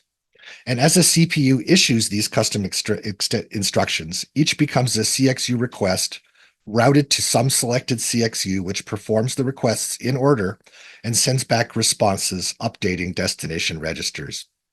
CXUs are highly configurable with parameters like port widths and latency and state context counts.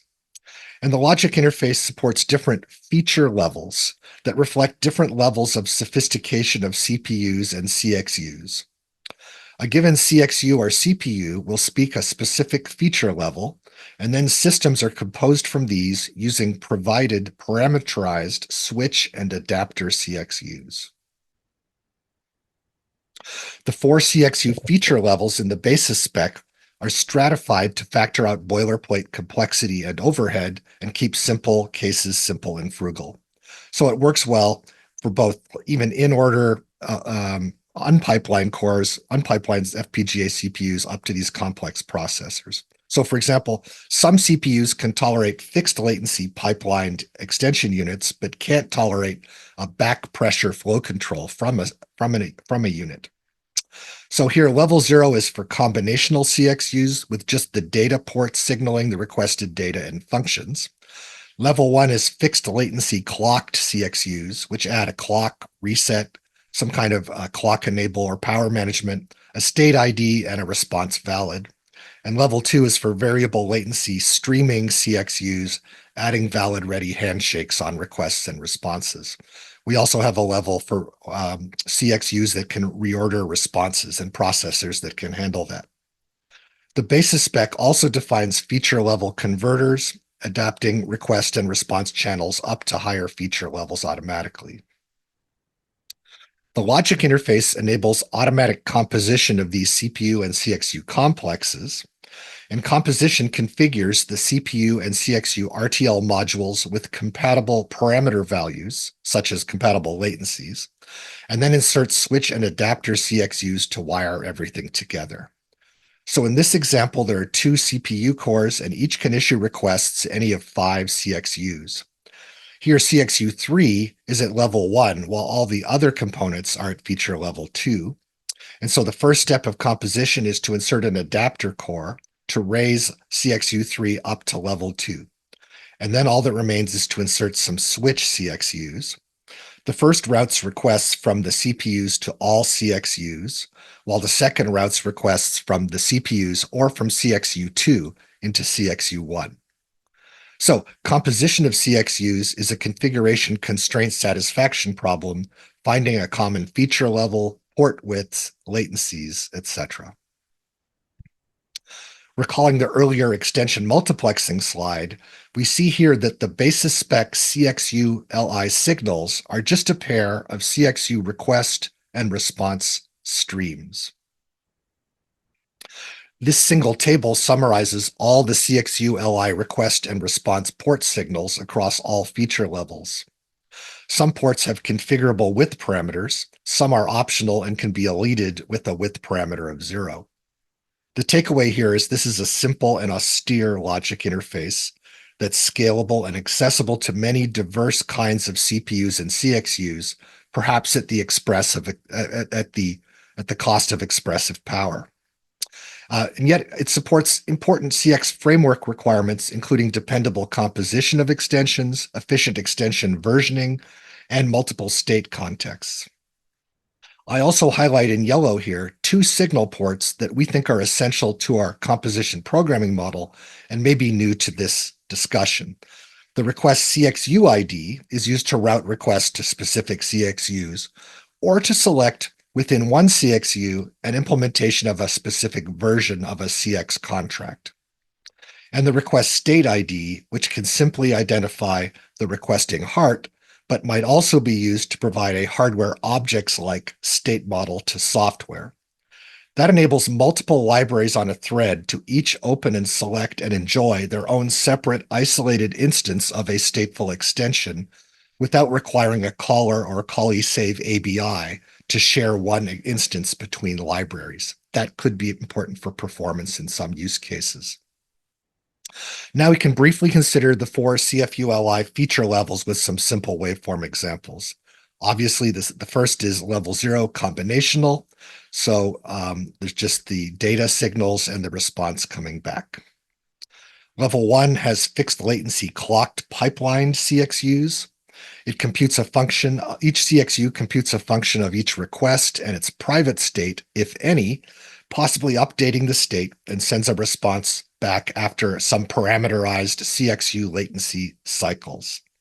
Some CXUs support a latency down to 0 cycles, meaning they can respond in the same cycle as a request. The initiation interval is 1 per cycle. There's no flow control, and there's some optional clock gating to suspend a CXU to save power. In our waveform here, the CXU has a latency of 2 cycles. Okay, I'm going to cut a few things here. So level 2 is for variable latency signaling, which has valid ready handshakes. This is apt, for example, for a pipeline floating point unit with different operator latencies. And CXU compliant CPUs implement CX multiplexing. And the CPU's CX level caps which CXUs can be composed with it.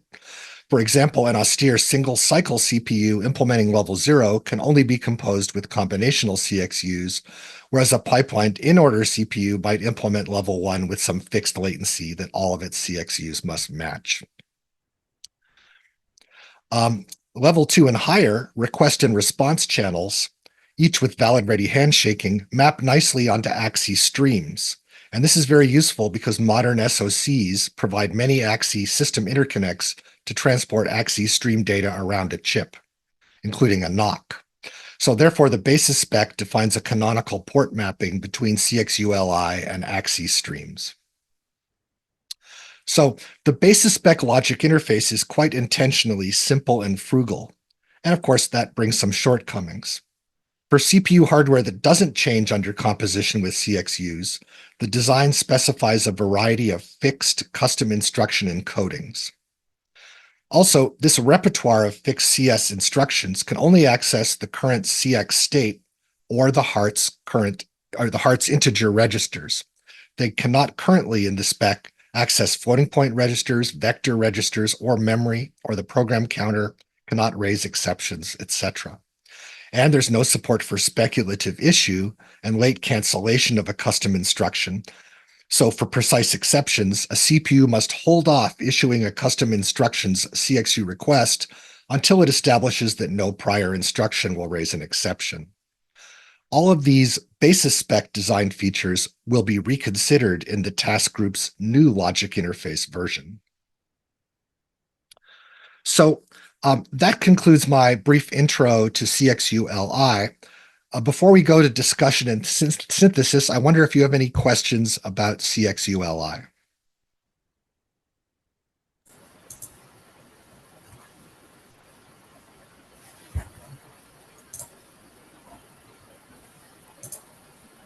No problem. So let's move on to the last part of our work. Oh, I beg your pardon. Andreas, go ahead. Yes.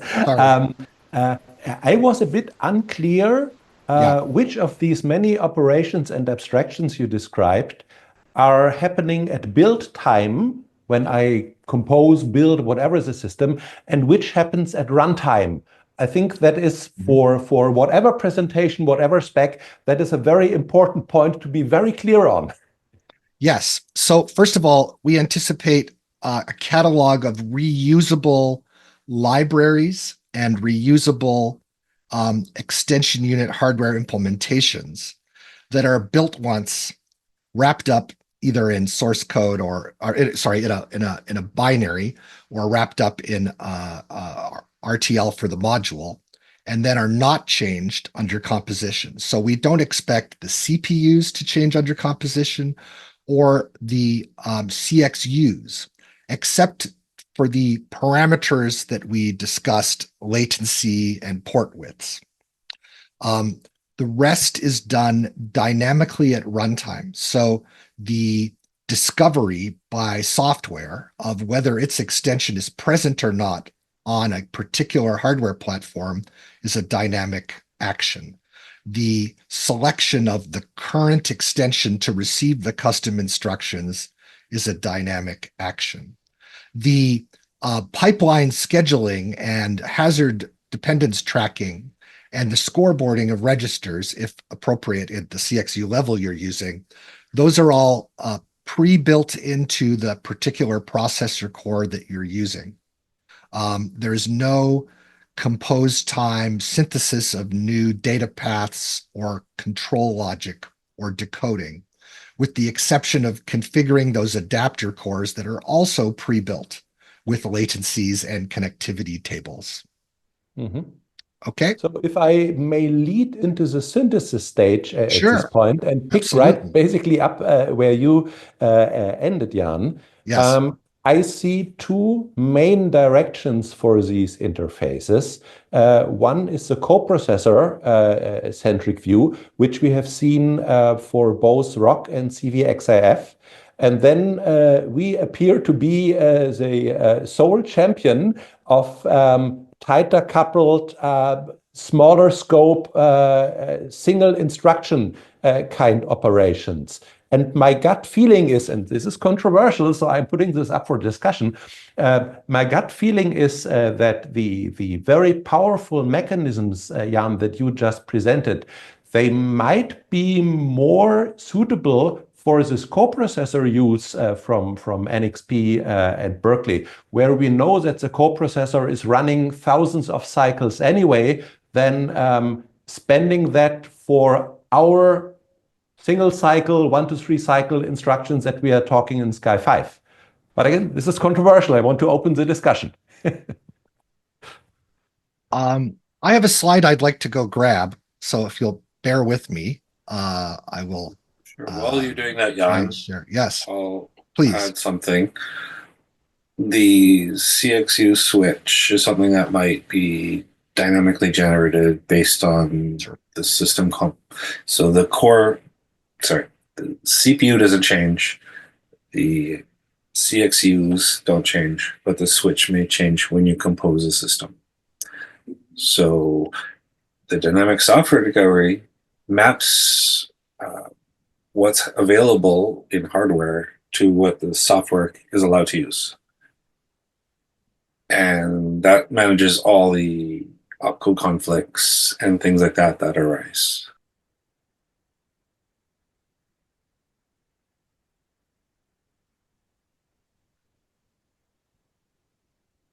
I got a quick question. Yes. Please. So the first thing you mentioned was that this was optional. Considering the whole point is to have everything composable, I don't see how this really could be optional. Can you give an example? Someone not? Yes, absolutely. Let me start sharing slides again here. Share this.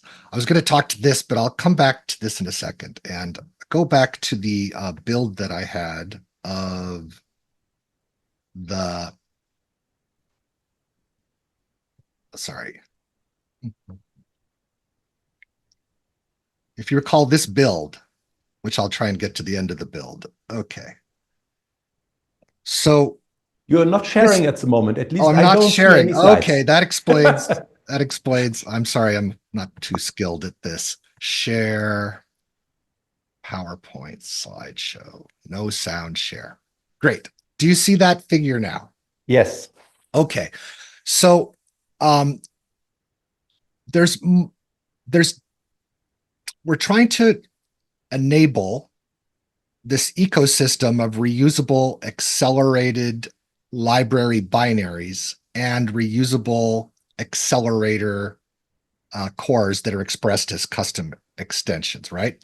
And so they're usable separately. And in a different version of this talk, I have more slides that show that the composed hardware on the left can be composed of other things than CXUs without changing the composed software on the right. So we anticipate a future for rich software stacks where you need to accelerate many different workloads in the same system, and many different accelerated libraries will attempt to discover and use their specific accelerators. And we would like those libraries to just work on any CX compliant system, regardless of how the extensions are actually implemented. So we want to provide this optional CXU way of implementing and composing these extensions, thus this CXU logic interface. But we also think that the specific extensions that the software is trying to use could use a different logic interface. So it could use a CVXIF composed system of CVXIF compliant cores and CVXIF implemented extension modules, so long as there is this basic support for the new selector register that I introduced in the talk that lets you change what the current extension is that's used by the CX API. So imagine that the stuff on the left could be this optional CXU composed system, a system composed by a different logic interface, a system composed by an extension DSL, like Andes and Codasip have tools for building custom extensions. Or it could be a monolithic implementation of a processor with some specific composable custom extensions implemented in it, none of which are using CXUs or CXU-LI. Meanwhile, all the software on the right is common. The libraries discover if their extension is present, use it if it's there, ask for another extension. If that's not present, maybe they fall back to pure software or they error out, as the case may be. So that's why it's kind of a top to bottom software and hardware system with the optional hardware composition at the bottom. I don't know if that answers your question, sir. Yeah, yeah, that makes sense. But so in that situation, the software would be common, but with Yes. those CXUs would not be able to be interoperable with any other ones that are built with the logic interface, though, right? Correct. But it might very well be that that a different logic interface, like it's as we'll explore in this discussion, it's not clear if one size fits all logic interface is appropriate for all the different RISC-V market segments, the FPGA, frugal, LUT-oriented things, or the more complex performance at all cost ASIC approach, and what features are appropriate. So in rethinking the task group from the thing that came out of the soft processor SIG, we decided that the logic interface should be an optional part of the design. It's important to have one. It will enable a certain additional amount of reuse, but it's not essential to get the composition of accelerated libraries thing working. And I imagine it wouldn't be too difficult to make multiple versions with one including the logic interface. Yes. Okay. I'm going to go back to Andreas's, see if I can go through these. So I'm sorry, I'm not you'd think after all these years I could drive PowerPoint more beautifully.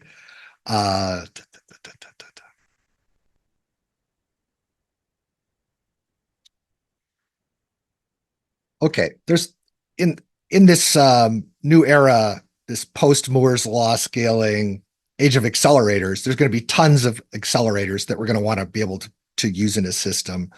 The focus of Composable Custom Extensions task group are these ones in blue in the bottom left corner here.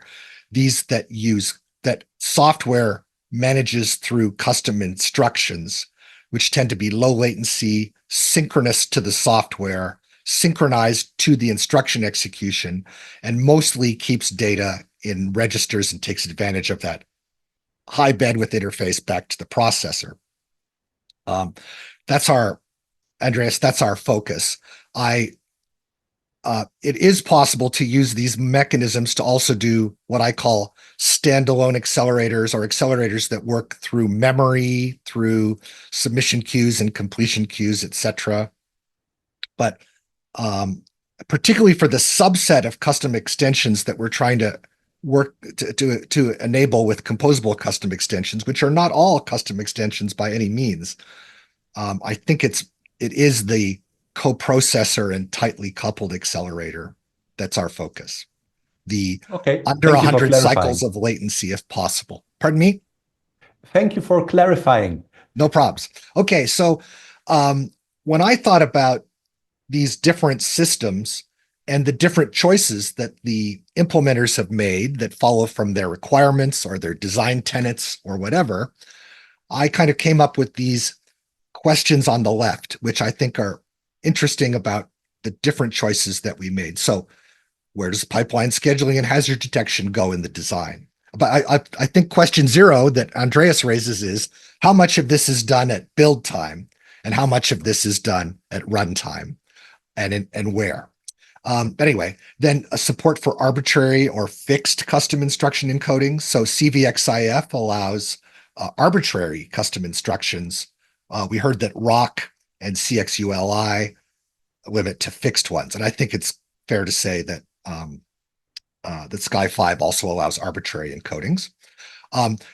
What's the value of modular composability, which is what we're pursuing in the CX task group, that the processor RTL and the extension unit RTL are unchanged under composition. What heart state might be accessible by a custom instruction, and which parts of that are read or write? So integer registers, sure. Is anybody doing floating point registers, vector registers, other CSRs? And especially memory access is a really interesting thing to discuss. The behavior of the shared memory accesses by custom instructions. We heard about precise exceptions, about memory respecting the RISC-V memory orderings and memory consistency semantics, MMU, cache semantics, etc., and weighing that against high bandwidth DMA-like accesses. If you're trying to reload a TPU and suck in 64K of vectors, do you want to support that semantic or opt out of it? The thing that's most important to our task group is support for composition of custom extensions, and do these different interfaces support custom extensions, the trade-offs of simplicity versus complexity, and can you finesse that with support for optional or pay-as-you-go channels and capabilities? What kind of system topologies do you support? What's your reuse and verification ecosystem? And can you bridge one interface to another? Looking carefully at CVXIF, I realized that I could implement CXU-LI as a CVXIF extension, which is pretty interesting. Do you have, gentlemen, ladies and gentlemen, I beg your pardon, some other topics that you'd like to talk about? Or one of these?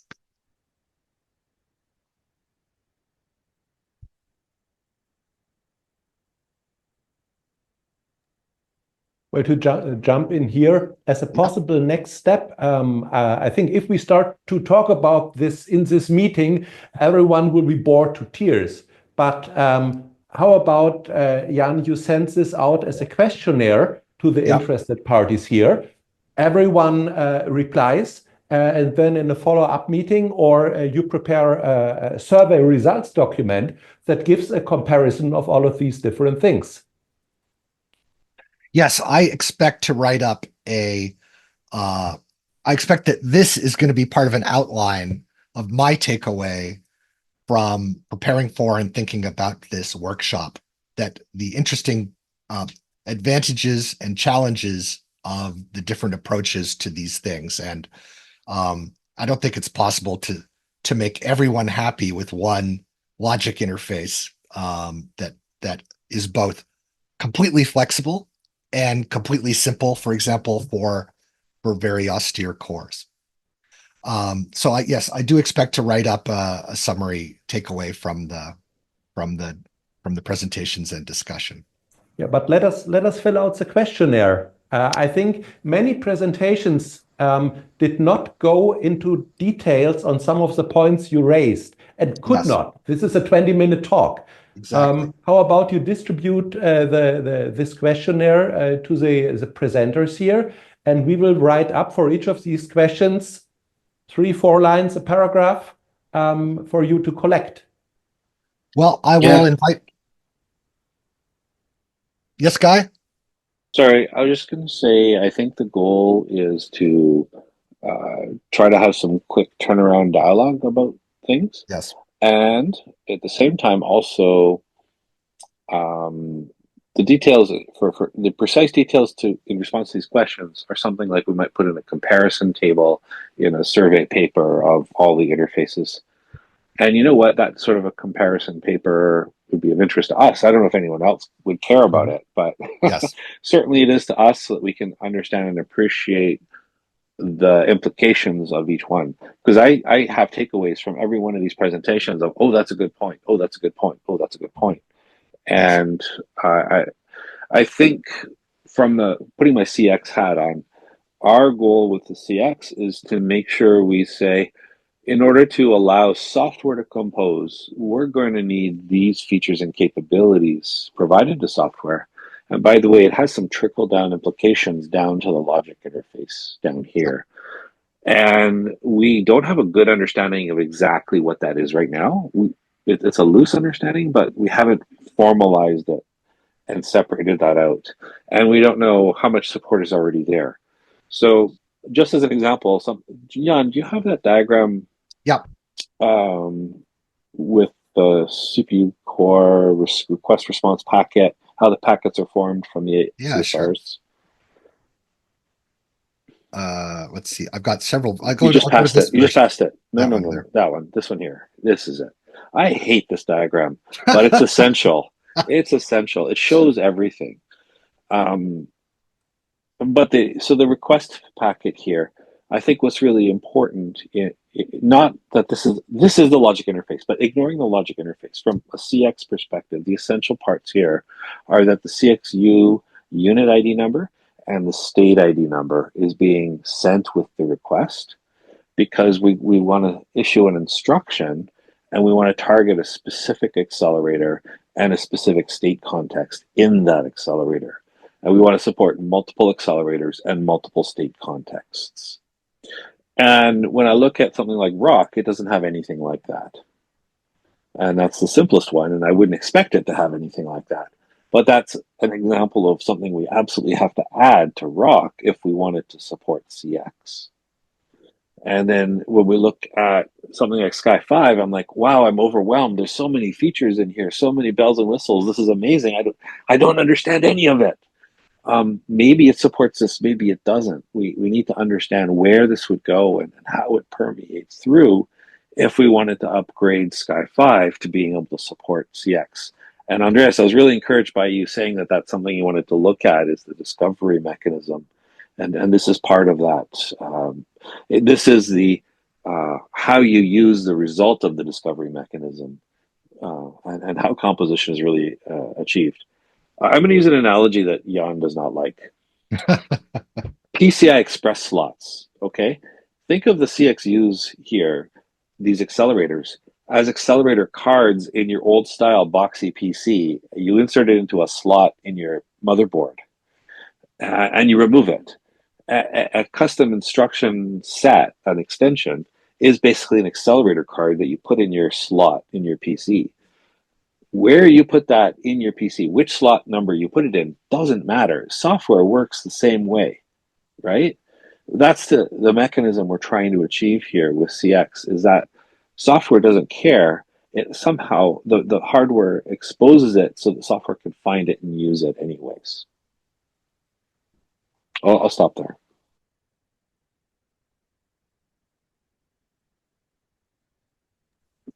Actually, I'll add one thing, which is, what are we trying to get out of this? Like I just expressed it from a CX point of view. What we'd like to do is understand how these different logic interfaces work and what they need to do, or what they need to support CX, and how CX might need to change to support them. That's even harder for us to understand from the CXTG point of view. But that's kind of my objective of what I'm trying to get out of this workshop. How do I need to change CX to support SCAIE-V and CVXIF better? Are there things I need to know? Yes. Also, when we did the original CXU logic interface in soft CPU SIG with the small number of people with the limited resources, we intentionally scoped it to be very simple and austere. And we recognize that there's lots of, and this is an accelerator interface. So we really want to enable more kinds of accelerators to be expressed. And so in the task group, we have this open document of requirements, and we're trying to decide, should we support access to floating point registers, vector registers? Should we have a mechanism to allow shared memory accesses by a custom instruction, and how should it work? Those are all kind of open questions for us. It's super helpful to see how that was done, for example, in CVXIF.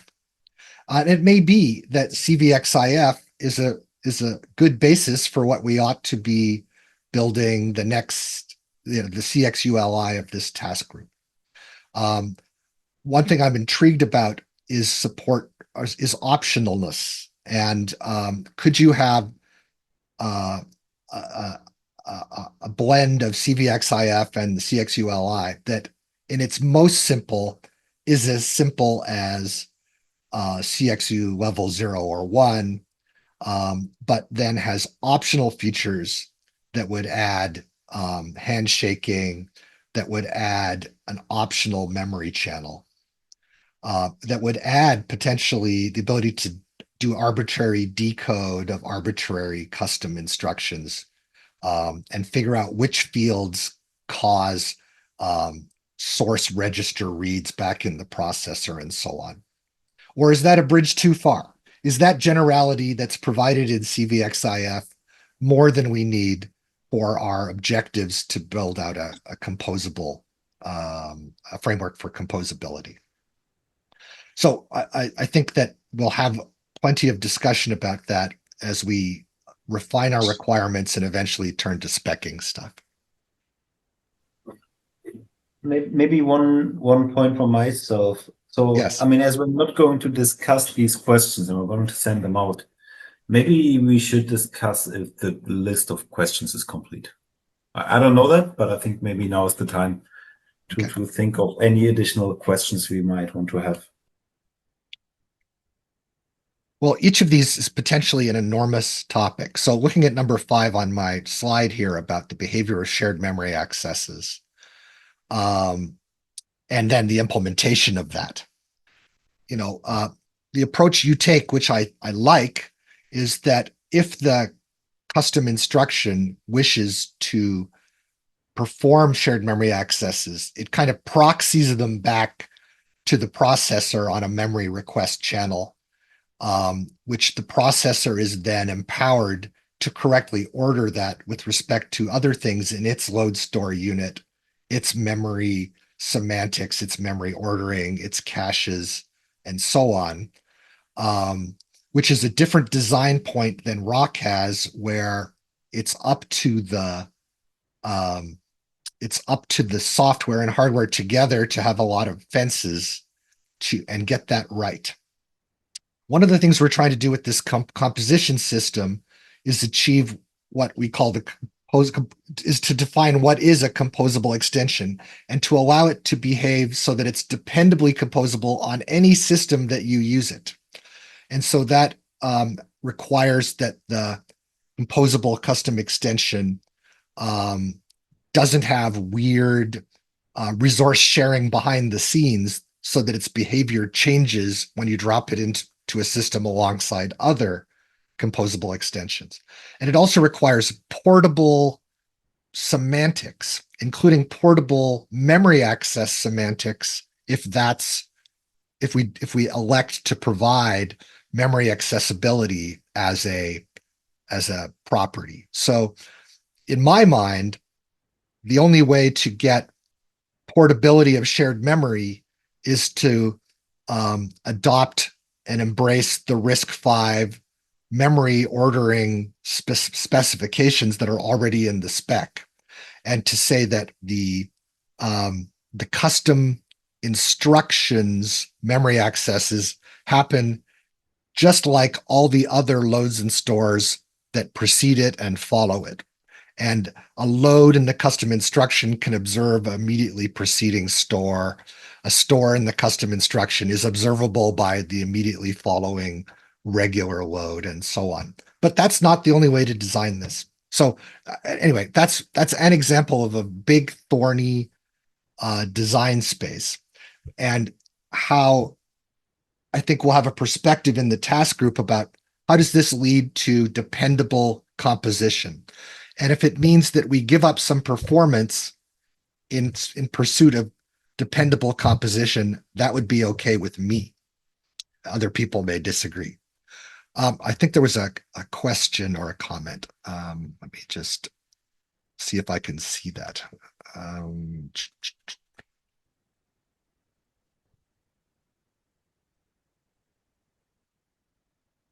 Having trouble seeing the Zoom chat. There we go. Oh, let's write concrete things here. So it's saved in the chat. Yes, thank you. That's right. So before I start yakking more, are there more comments or topics people would like to explore? Mihaela, do you? I'm sorry, I guess that's your camera, not your microphone. Sorry. Yeah, but I actually had in mind an idea of a question for the list. Yes. Because we have here different interfaces which were developed with different application scenarios in mind, like variable latency instructions or combinational instructions and so on. And I think it would be nice to also have a bit of to see like the overhead of the interface for these scenarios, like how much is the overhead of the interface when we have a simple SBox instruction versus, I don't know, a coprocessor with variable latency? Because in theory, yes, we have for each interface different signals, request response mechanisms, IDs, and so on. But I think it would be nice to also see the overheads of the interfaces for these different types of instructions. And to comment on that, when you have, I think, an approach like you're taking in SCAIE-V, you can compile into the RTL and the HLS some optimizations that are perhaps not available to a general purpose request channel, response channel interface. Specific knowledge of latencies that you can burn into some some buffer in the processor or not. One of the things we were trying to do with the feature levels was to not exclude simple fixed latency short pipeline processors that can say, I can handle any extension that as long as it has a fixed pipeline latency of 2 and no back pressure, right? We wanted to support those as well as the more out of order-y, as well as variable latency and out of order responses. Jan, let me clarify here. Yeah. This is exactly what SCAIE-V is doing. If you looked at the processors we named, we are even supporting a non-pipelined FSM-based one with Pico RV32. Yes. Our technology, and it is quite complicated. I agree with Guy's comment here. It is quite complicated. Our technology, even without all of the HLS stuff, forget the HLS stuff, that's completely orthogonal to the rest.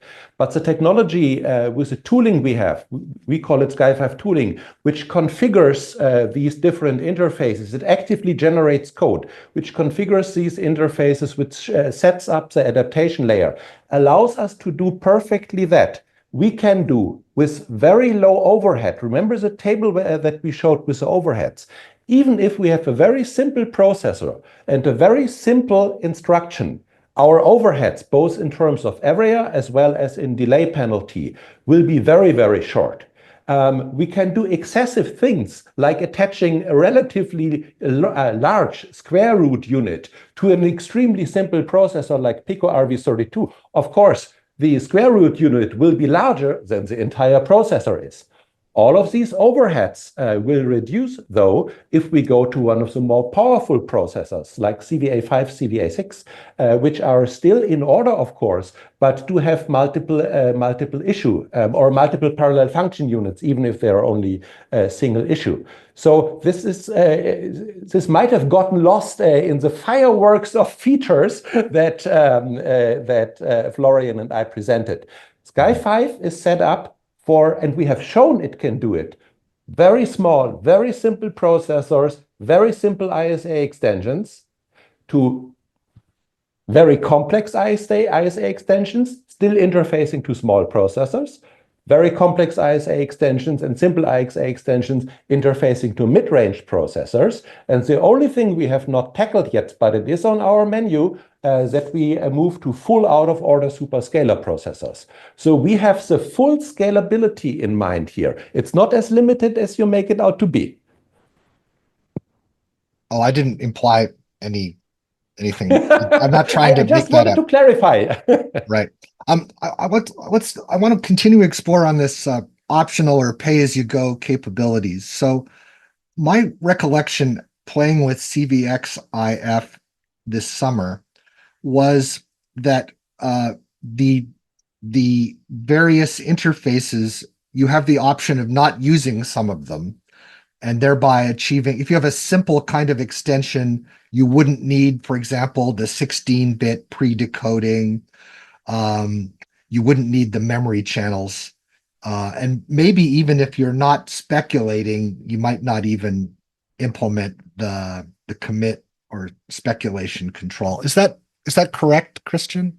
That's pretty accurate. So any of these simplifications basically mean that some of the interface collapses more or less. But I mean, it just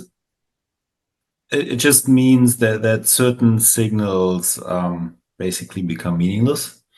I mean, you might still implement the commit interface, but the commit interface in that case would be sort of always, with each issue, you would immediately commit, right? So you can do that, or you can just leave it out. It is functionally the same.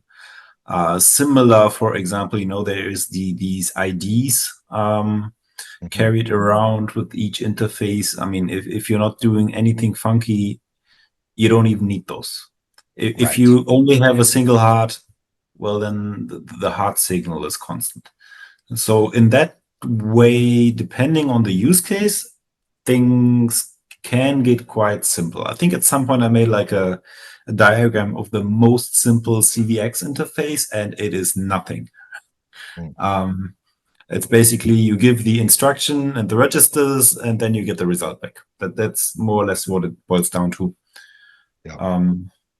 I think a significant distinction between CVX-IF and CXU-LI is the support for arbitrary custom instruction encodings that CVX-IF provides, which then causes you to also have the register channel, I think it's called, where you say, oh, this instruction needs to read RS1 and RS2 or not, and it writes RD or not. Whereas in a fixed encoding, that could be hard-coded into the process, the whatever it is processor's existing instruction decoder. And I wonder about timing implications of that. Do you find that puts additional, because of that extensibility, it adds anything to the decoding critical path or the front end of the processor critical path, or in an out-of-order processor in some kind of scheduling thing where you have to kind of issue the instruction to find out what registers actually it's depending on? Does that make sense? Yeah, so I'm not sure actually this is such a big difference. Let's say that you restrict your coprocessor instructions only to be R-type with 2 source registers and 1 destination. I mean, coprocessors could then implement 1 source register, 1 destination. I mean, that would be sort of suboptimal, I guess. I mean, for I'm one, just thinking because about that there's this back and forth.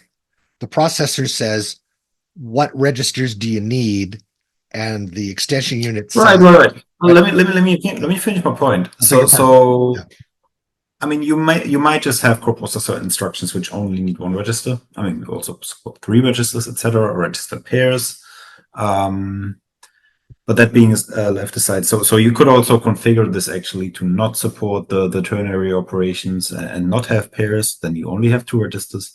It's still pretty useful to be able to communicate to the CPU which registers you need, because otherwise the CPU needs to always wait for both operands to be available, even if the coprocessor only needs 1 of those or none of these.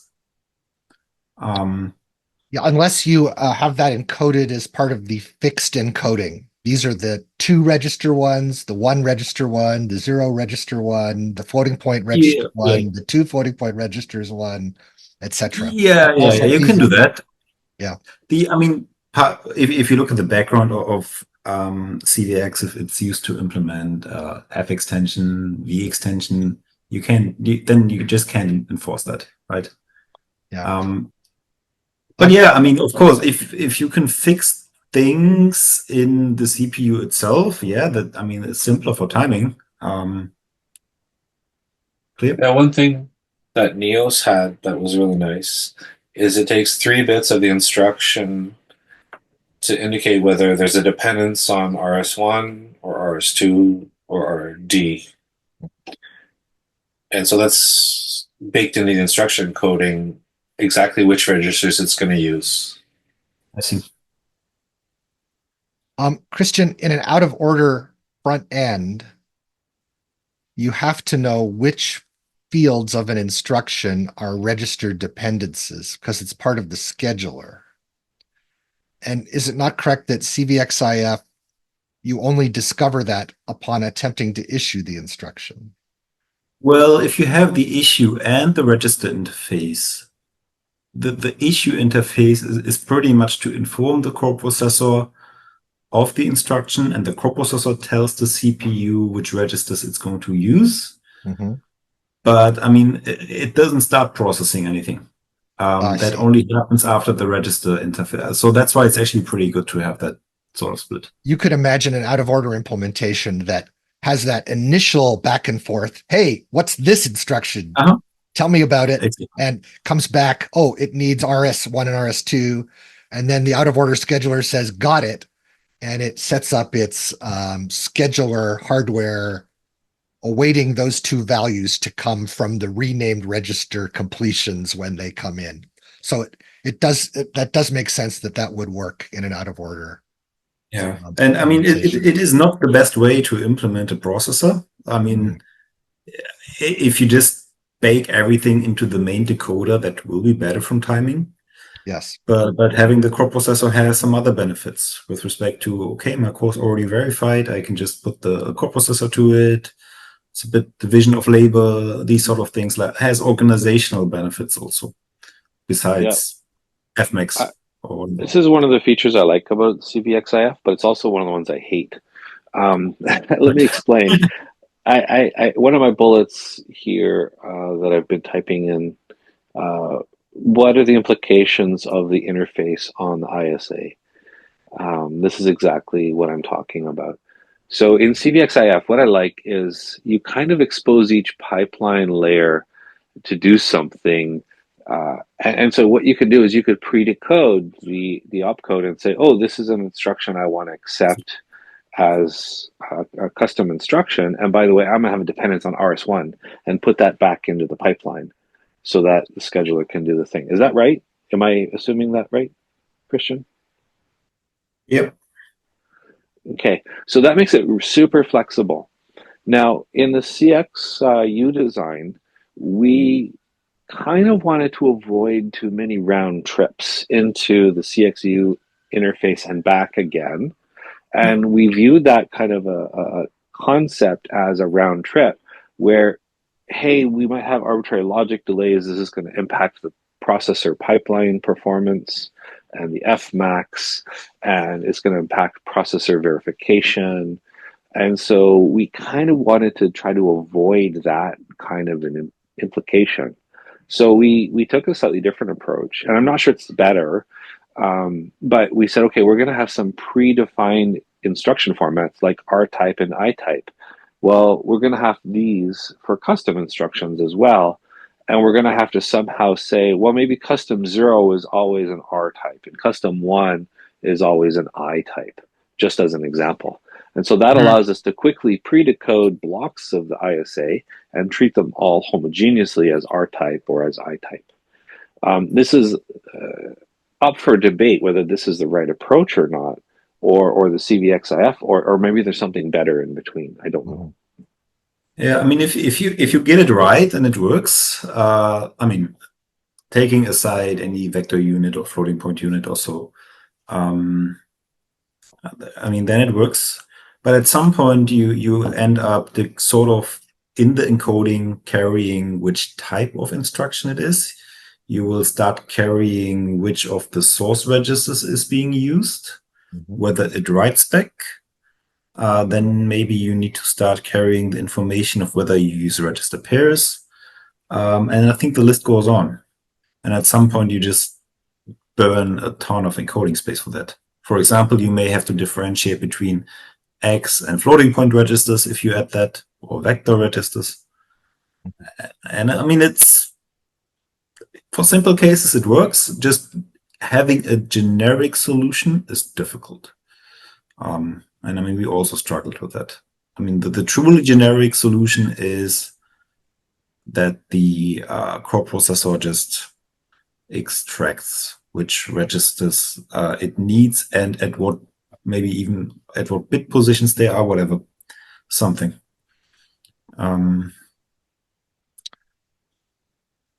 Christian, does CVXIF currently or in future support access to floating point or vector registers? What's your thinking about that? If somebody drives it, yes. Currently, I'd say there is no driver behind this. I mean, it had been raised. Honestly, I think it would be very simple to support floating point registers. I mean, vector registers, it's something else. And I'm not sure if CVXIF would be the ideal interface as an extension on a vector unit. I mean, I think it's a different field, and there is, I mean, SCAIE-V has a coprocessor interface for that, etc. I think I'd leave that sort of a bit out of the picture. But yeah, I think floating point would not be the biggest deal. But I mean, it wasn't a use case for us. It's just a matter of writing it down, I think. Mm-hmm. And then for control flow and exceptions, I don't think that the CX task group is interested in that, because we're interested in the limited domain of composable custom extensions. And I despair composing my zero overhead loops and your zero overhead loops and my streaming semantic registers and your sparse streaming semantic registers, etc. Or other more exotic kinds of extensions. I think our focus is on computational data transport and data functional computations on data more than the control flow stuff.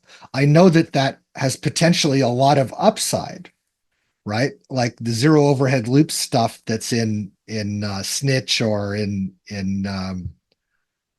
some of the ETHZ stuff is just beautiful, how that makes a dot product go fast. But I don't think that we need to necessarily add a lot of complexity to the interface to allow an extension to have some control over issuing or sequencing instructions. That seems very challenging.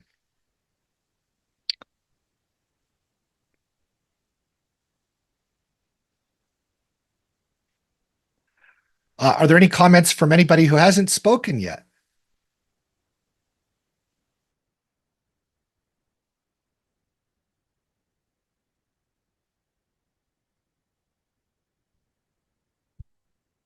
Okay. Let me see.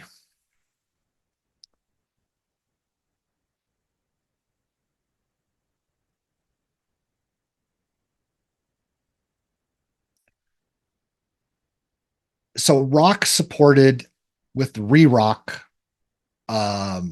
arbitrary mappings of cores through an interconnect to an arbitrary number of extensions. And CXU-LI anticipates that kind of scenario also. For CVXIF and SCAIE-V, have you looked at kind of multi-core or I guess that you have looked a little bit at multi-extension unit scenarios. How important is that to you going forward? The multi-extension stuff is... Oh, I'm sorry. Yeah, both at the same time. So for CVX interface, it was designed in a way that you can have those multi-core processor scenarios. For some interfaces, you can just broadcast them. For some, maybe you need, depending on how everything is, maybe you need a multiplexer, maybe you need an arbiter. Mm-hmm. Depends. Like if everything is fixed latency and has the same latency, you really just, it works like a charm. If it's a variable, it's more complicated. But that is something you'd have to then solve with an additional component. There is, I think, some sort of say non-normative text also in the specification on that. Yeah, there were some trade-offs also that were on the table, whether we wanted to make it easier to have those multiple coprocessors shared, for example, versus being more power efficient. We opted for power. Yeah, I mean it's difficult. Just as a background, the idea was, okay, maybe we require coprocessors to drive signals to zero, so you can just multiplex everything with an OR gate, but then I mean you end up just switching around a bit more. So you can still do that, but you'd have to do it on another layer. The coprocessors are not required to do that generally. So yeah, these are the thoughts in CVXF. So from SCAIE-V, as we explained, we can compose at two levels, either plug in different ISA extensions into the skull fabric, which we provide, or we can compose at the HLS level, where we could do inter-extension optimization. But in terms of sharing what Christian just called coprocessor, we would not do any of that. Each processor core would have 0 to more ISA extensions attached using SCAIE-V, and the hardware would not be shared between them. For the granularity of operations we are looking at, that probably would also not make sense. Okay. And of course, there's implications upstack in the software as well. And whether the connectivity from parts to extension units and state is a full crossbar, logically a full crossbar so it's a homogeneous system. Any heart can get to any extension unit at any state, or whether there's some clustering or partitioning that hearts 0 through 3 can see this extension unit in state and hearts 4 through 7 can see a different one, but not vice versa. Or whether there's a blessed thread, blessed heart 0 can access this extension unit, but heart 1 can't, right? So when you have these non-trivial topologies, that brings in all these additional software concerns. And how do you expose that with the Linux's model of hearts and threads and so forth? Okay. Does anyone else wish to make any other comments or discussion?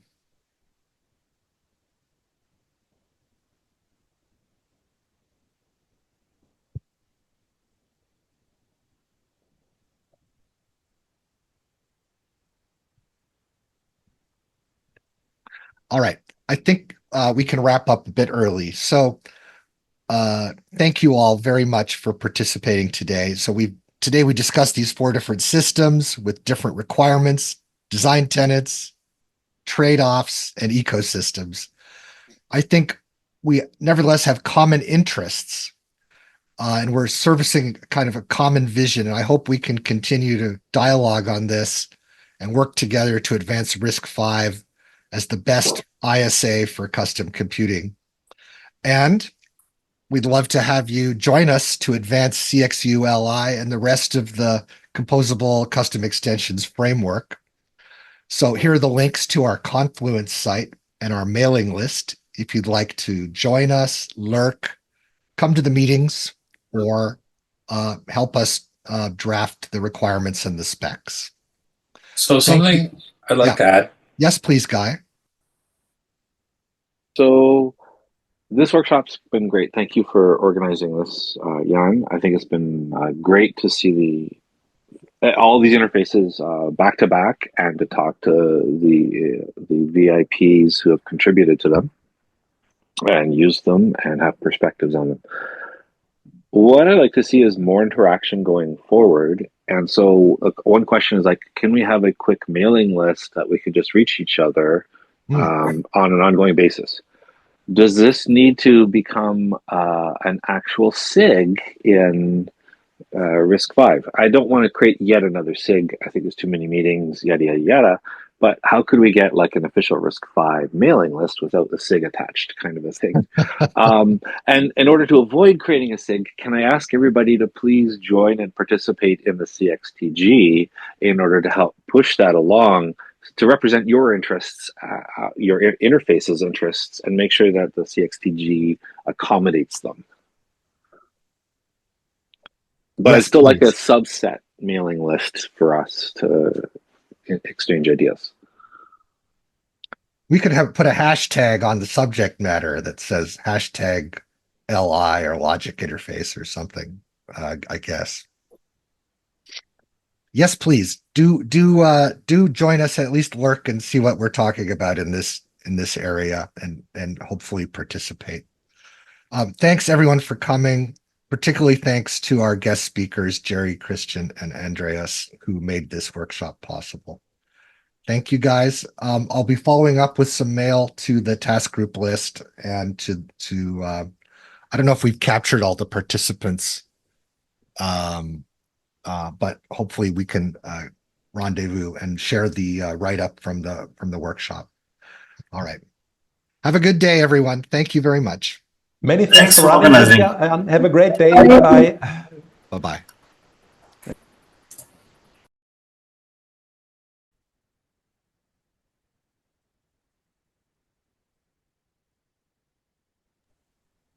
Jan, don't go until you save the chat transcript. I'm just looking at that. Yes.